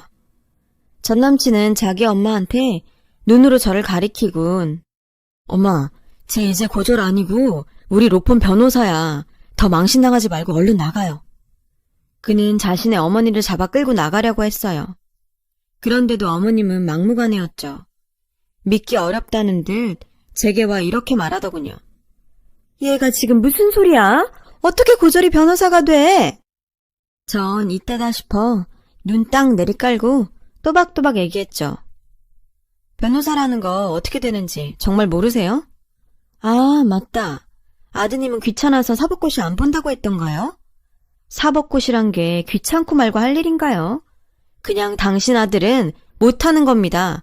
좀 솔직해져 봐요. 누가 보면 아주머님 아들 이 로펌 대표라도 되는 줄 알겠더니 그냥 속물의 허세에 찌질 그 자체네요. 교양 없이 난동 피지 말고 당장 나가요. 이렇게 말을 하고 나니 정말 10년 묵은 채증이 내려가는 것 같더라고요. 저는 입꼬리가 저절로 올라갔어요. 제 말에 그와 그의 어머니는 기가 막힌다며 씩씩거렸죠. 저는 재판이 있어서 이만 가볼게요. 김 사무장님은 오늘 점심때까지 최혜란 씨 사건 기록 내 책상에 가져다 놓으세요. 전 남친한테 업무 지시를 하곤 유유히 그곳을 빠져나왔어요. 그 다음 이야기는 역시나 소식 빠른 여직원들을 통해 금방 알 수 있었는데요. 저의 변한 모습과 제가 당신 아들을 부려먹는 모습에 펄쩍 뛰던 그의 어머니가 갑자기 복통을 호소하시면서 응급차에 실려갔다고 하더라고요. 어찌나 통쾌하던지. 그리고 그 달이 끝날 무렵 전 남친은 일신상의 이유로 사표를 냈어요. 그 이유 소식은 저도 알지 못하고요. 처음엔 복수를 시작했던 변호사 일이 밀려드는 사건에 정신없이 살다 보니 전 남친 소식 따위는 신경 쓸 겨를도 없었거든요. 지금 저는 다른 로펌에 더 좋은 조건으로 이직을 준비하면서 꿀같은 휴가를 보내고 있어요. 너무 오랜만에 쉬는 탓인지 잠시 잊고 있던 옛 생각이 떠올라 이렇게 긴 글을 적어보게 되었네요. 제 얘기를 들어주셔서 감사드리고요. 여러분 가정에 행복한 일 가득하시길 바래요. 오늘의 사연 시작하겠습니다. 아이, 피곤해 죽겠는데. 모처럼 평일에 하루 쉬는 날 꼭 오라고 그래. 아무것도 안 하고 쉬고 싶었는데 주말에 자기가 올라오면 되지.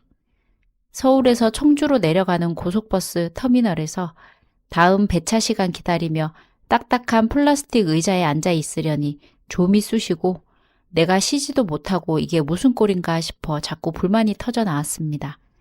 집에서 편하게 자고 내일 아침에 출발하고 싶지만 짧은 거리이니 오늘 회사 마치자마자 내려가면 남편이 더 좋아하겠지 싶어 남편한테는 얘기하지 않고 내려가는 중이었습니다.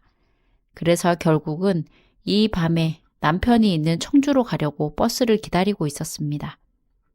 남편이 저를 이렇게 안달복달하며 내려오라고 하는 이유는 제 얼굴이 보고 싶어서 그런 게 아니라 자기 만족 때문이 아닌가 싶습니다. 저도 같이 만족하면야 금상첨화이고 큰 불만이 없을 텐데 남편과의 관계에서 제가 만족을 한 적은 몇 번 되지 않으니 더욱 불만이 쌓이고 가기 싫은 걸음이었습니다. 남편은 저를 무척, 아니 제 몸을 좋아한다고 해야 할까요? 벌써 결혼한 지 20년이 넘었는데도 하루 쉬는 날만 생겨도 그 하루까지도 자기한테 내려오라고 성화입니다. 오늘도 뻔합니다.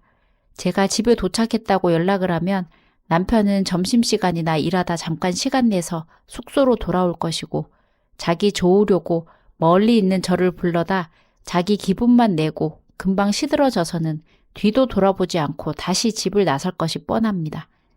그럼 저는 그 짧은 시간 기분만 내다 말고 나머지 긴 시간을 남편 숙소 청소해 놓고 남편이 저녁에 와서 먹을 밥 해놓고 누워서 TV 좀 보다가 남편이 집에 들어오면 같이 저녁 먹고 남편이 차로 고속버스 터미널에 데려다 주면 집으로 올라오곤 했습니다.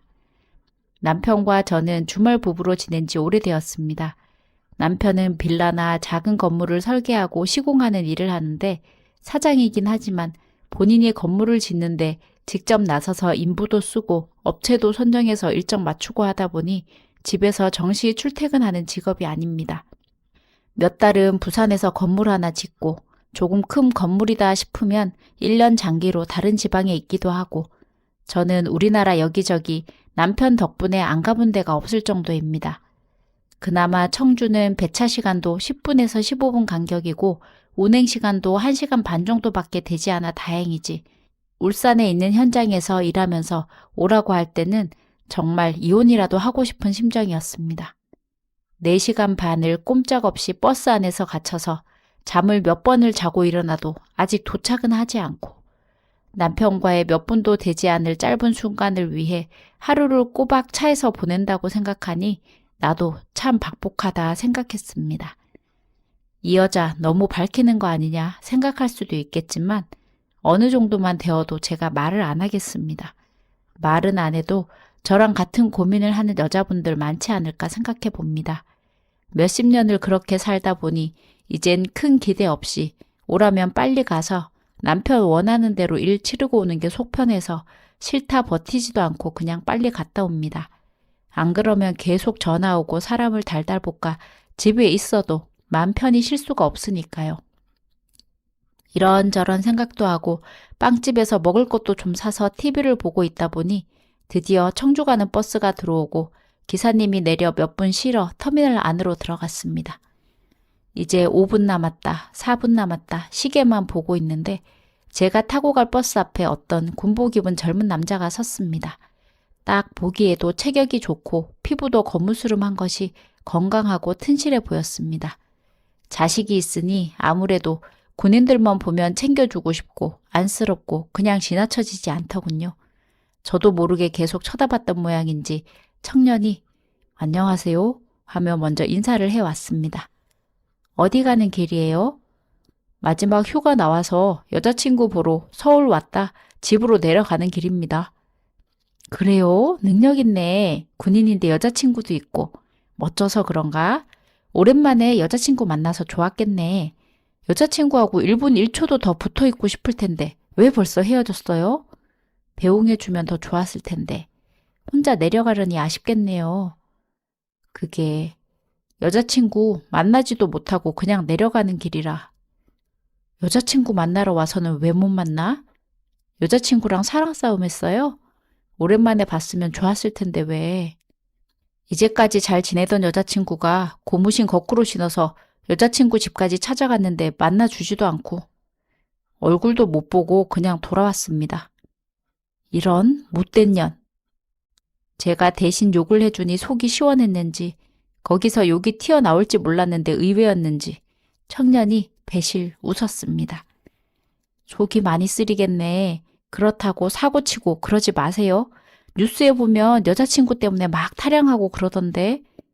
하하, 그 정도로 약한 놈은 아닙니다. 우리는 버스 출발할 때까지 기다리는 몇 분 동안 그 청년의 실현당한 얘기로 급속히 가까워졌고 기사 아저씨가 버스에 돌아오고 표를 보여주고 올라탄 우리는 통로를 사이에 두고 옆자리에 앉았습니다. 평일 늦은 밤이라 그런지 고속버스가 출발할 때까지도 다른 승객은 더 타지 않았고 둘만 태운 채 차는 출발했습니다. 출발 후 5분 정도 지나니 버스 기사는 주무시게 버스 불 꺼드리겠습니다 하고는 소등을 해서 버스는 밖에 켜져 있는 가로등 불빛으로 실루엣만 일렁이며 보이는 아늑한 곳으로 변했습니다.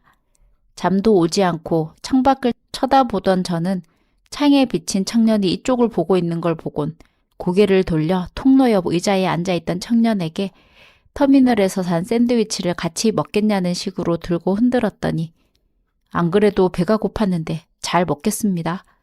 청년은 잘 먹겠다고 하며 제 옆으로 와서 앉았습니다. 저한테 본인이 들고 있던 캔커피를 주며 샌드위치를 먹기 시작하는데 저는 커피를 따서 청년에게 목 막힐 땐데 같이 마시라고 주었습니다. 그러곤 서로 심심한데 얘기나 하고 가자 했더니 알겠다고 고개를 끄덕입니다. 누나는 무슨 일로 청주 내려가세요? 호호, 누나는 무슨... 아리따운 누님이 이 밤에 혼자 고속버스 타고 가기엔 위험한 거 아닙니까? 내려서도 그렇고. 아까 나 욕하는 거 들었지? 나 무서운 아줌마라 아무도 신경 안 써요. 저는 신경이 많이 쓰이는데 말입니다. 호호, 갑자기 그 말투는 뭐야? 거짓말 되게 못하네요. 그 청년과 저는 서로 웃었습니다. 남편이 청주에 있어 남편 보러 가요. 주말 부부라 떨어져 있거든요. 아직도 신혼이신가 봅니다. 이렇게 쉬는 날 보고 싶다고 못 참고 내려가시는 거 보면 남편이 나를 좀 좋아해서 아직도 남편은 나밖에 몰라서 귀찮기도 하고. 오, 누님 대단하십니다. 형님도 그렇고요. 저도 오래오래 변치 않는 사랑 할 수 있는 사람 만나고 싶네요. 꼭 만날 거예요. 그 청년은 여자친구와 처음 만났던 얘기, 고백하고 사귀었던 얘기를 하며 여자친구랑 다정하게 같이 찍은 사진을 보여주기도 했습니다.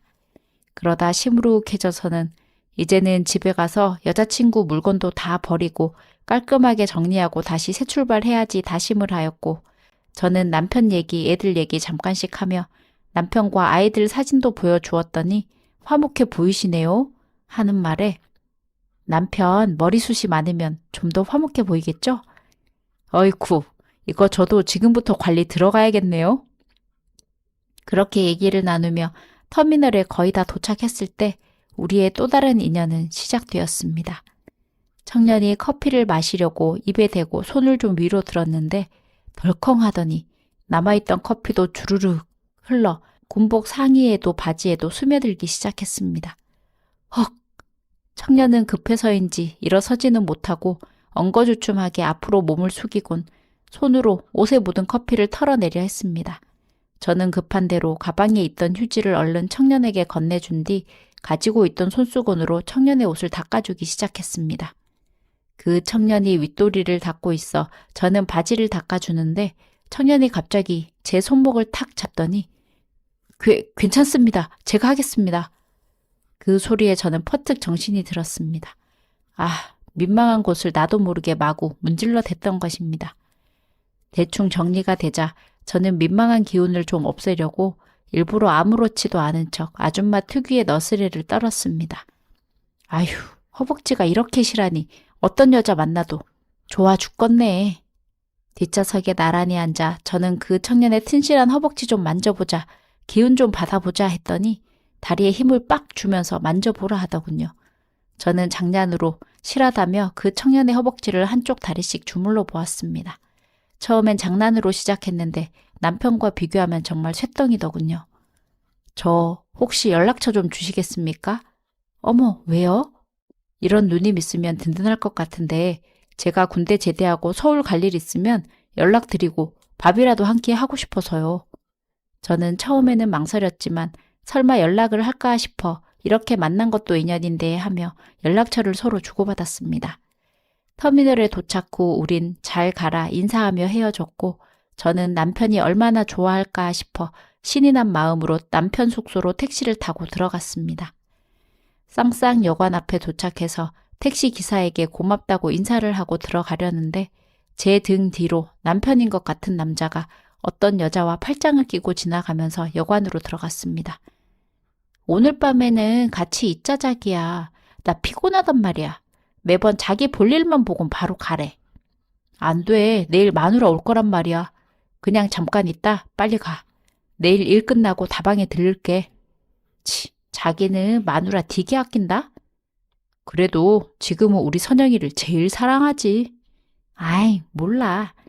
그 소리를 듣는 순간 저도 모르게 눈에서 눈물이 흘렀습니다.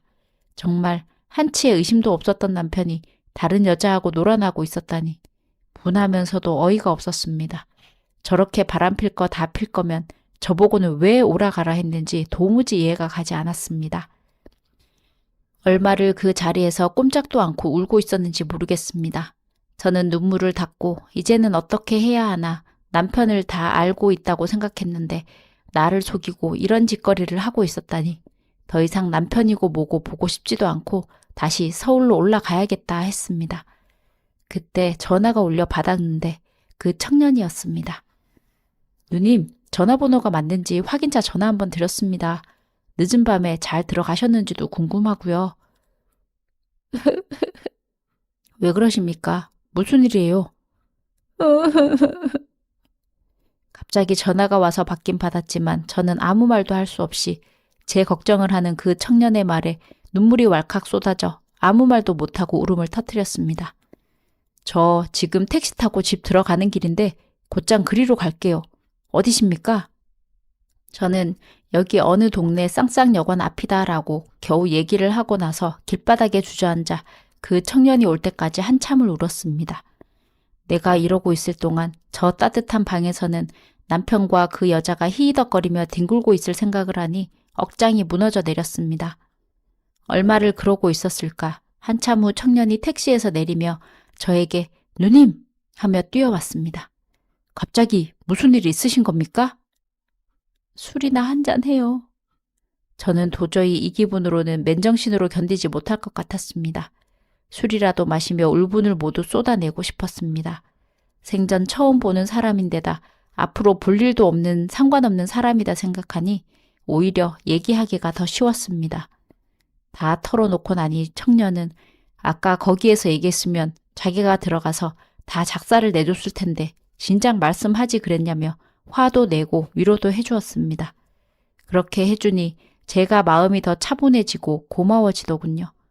소주는 한 병이 두 병이 되고 계속 쌓이며 저도 모르게 술이 많이 취하게 되었습니다. 제가 몸을 가둘 수 없을 만큼 힘들어지자 우리는 쉴 곳을 찾아 들어가게 되었습니다. 그곳에서 저는 청년의 품에 안겨 깊은 위로를 받고 싶었고 청년은 저를 따뜻하게 안아주었습니다. 애꿎은 제 일에 말려들어 황금 같은 휴가까지 사용하니 미안하기도 하지만 고마운 마음이 더 컸습니다. 아침에 일어나니 먼저 일어났는지 청년이 저를 걱정하는 눈빛으로 보고 있었습니다. 저는 걱정하지 말라며 주말 부부 할 때부터 어느 정도 짐작은 하고 있었던 일인데 그동안 내가 외면하고 싶었나 보다. 내 마음만 잘 다독이면 될 것 같다고 얘기했습니다. 저는 청년에게 밥이나 먹고 헤어지자며 중국집에 들어가서 짜장면, 탕수육도 사주며 실컷 먹여서 보냈습니다. 총각은 처음엔 어쩌나 싶어 우물쭈물 하다가 제가 그냥 편하게 먹고 헤어지자 했더니 네 하고는 순식간에 음식들을 먹어치웠습니다. 먹는 것도 어찌나 복스럽게 잘 먹던지 바라만 보고 있어도 흐뭇하며 앞으로 좋은 여자 만나 행복하게 살았으면 좋겠다 생각이 들었습니다. 저도 남편한테 가서 어떻게 된 일인지 우리 가정은 지킬 마음은 있는지 알아봐야 하니 마음이 복잡했습니다. 제대하면 앞으로 좋은 여자 만나서 잘 살아요. 누님도 잘 해결하시길 바래요. 어제의 일은 그 청년과의 좋은 추억으로 남게 되었습니다. 이 모든 게 하루 만에 저에게 일어난 일이라니 믿어지지도 않고 앞으로 어떻게 해야 하는지 어제 제가 청주 내려오기 전으로 시간을 되돌리고 싶었습니다. 지금은 남편과 이혼 소송 중인데 아직도 나를 사랑한다며 구질구질하게 매달리는 남편이 저는 이해가 되지 않네요. 저런 똥차 같은 인간 치워버리고 앞으로 제 인생에 꽃길만 있었으면 좋겠네요.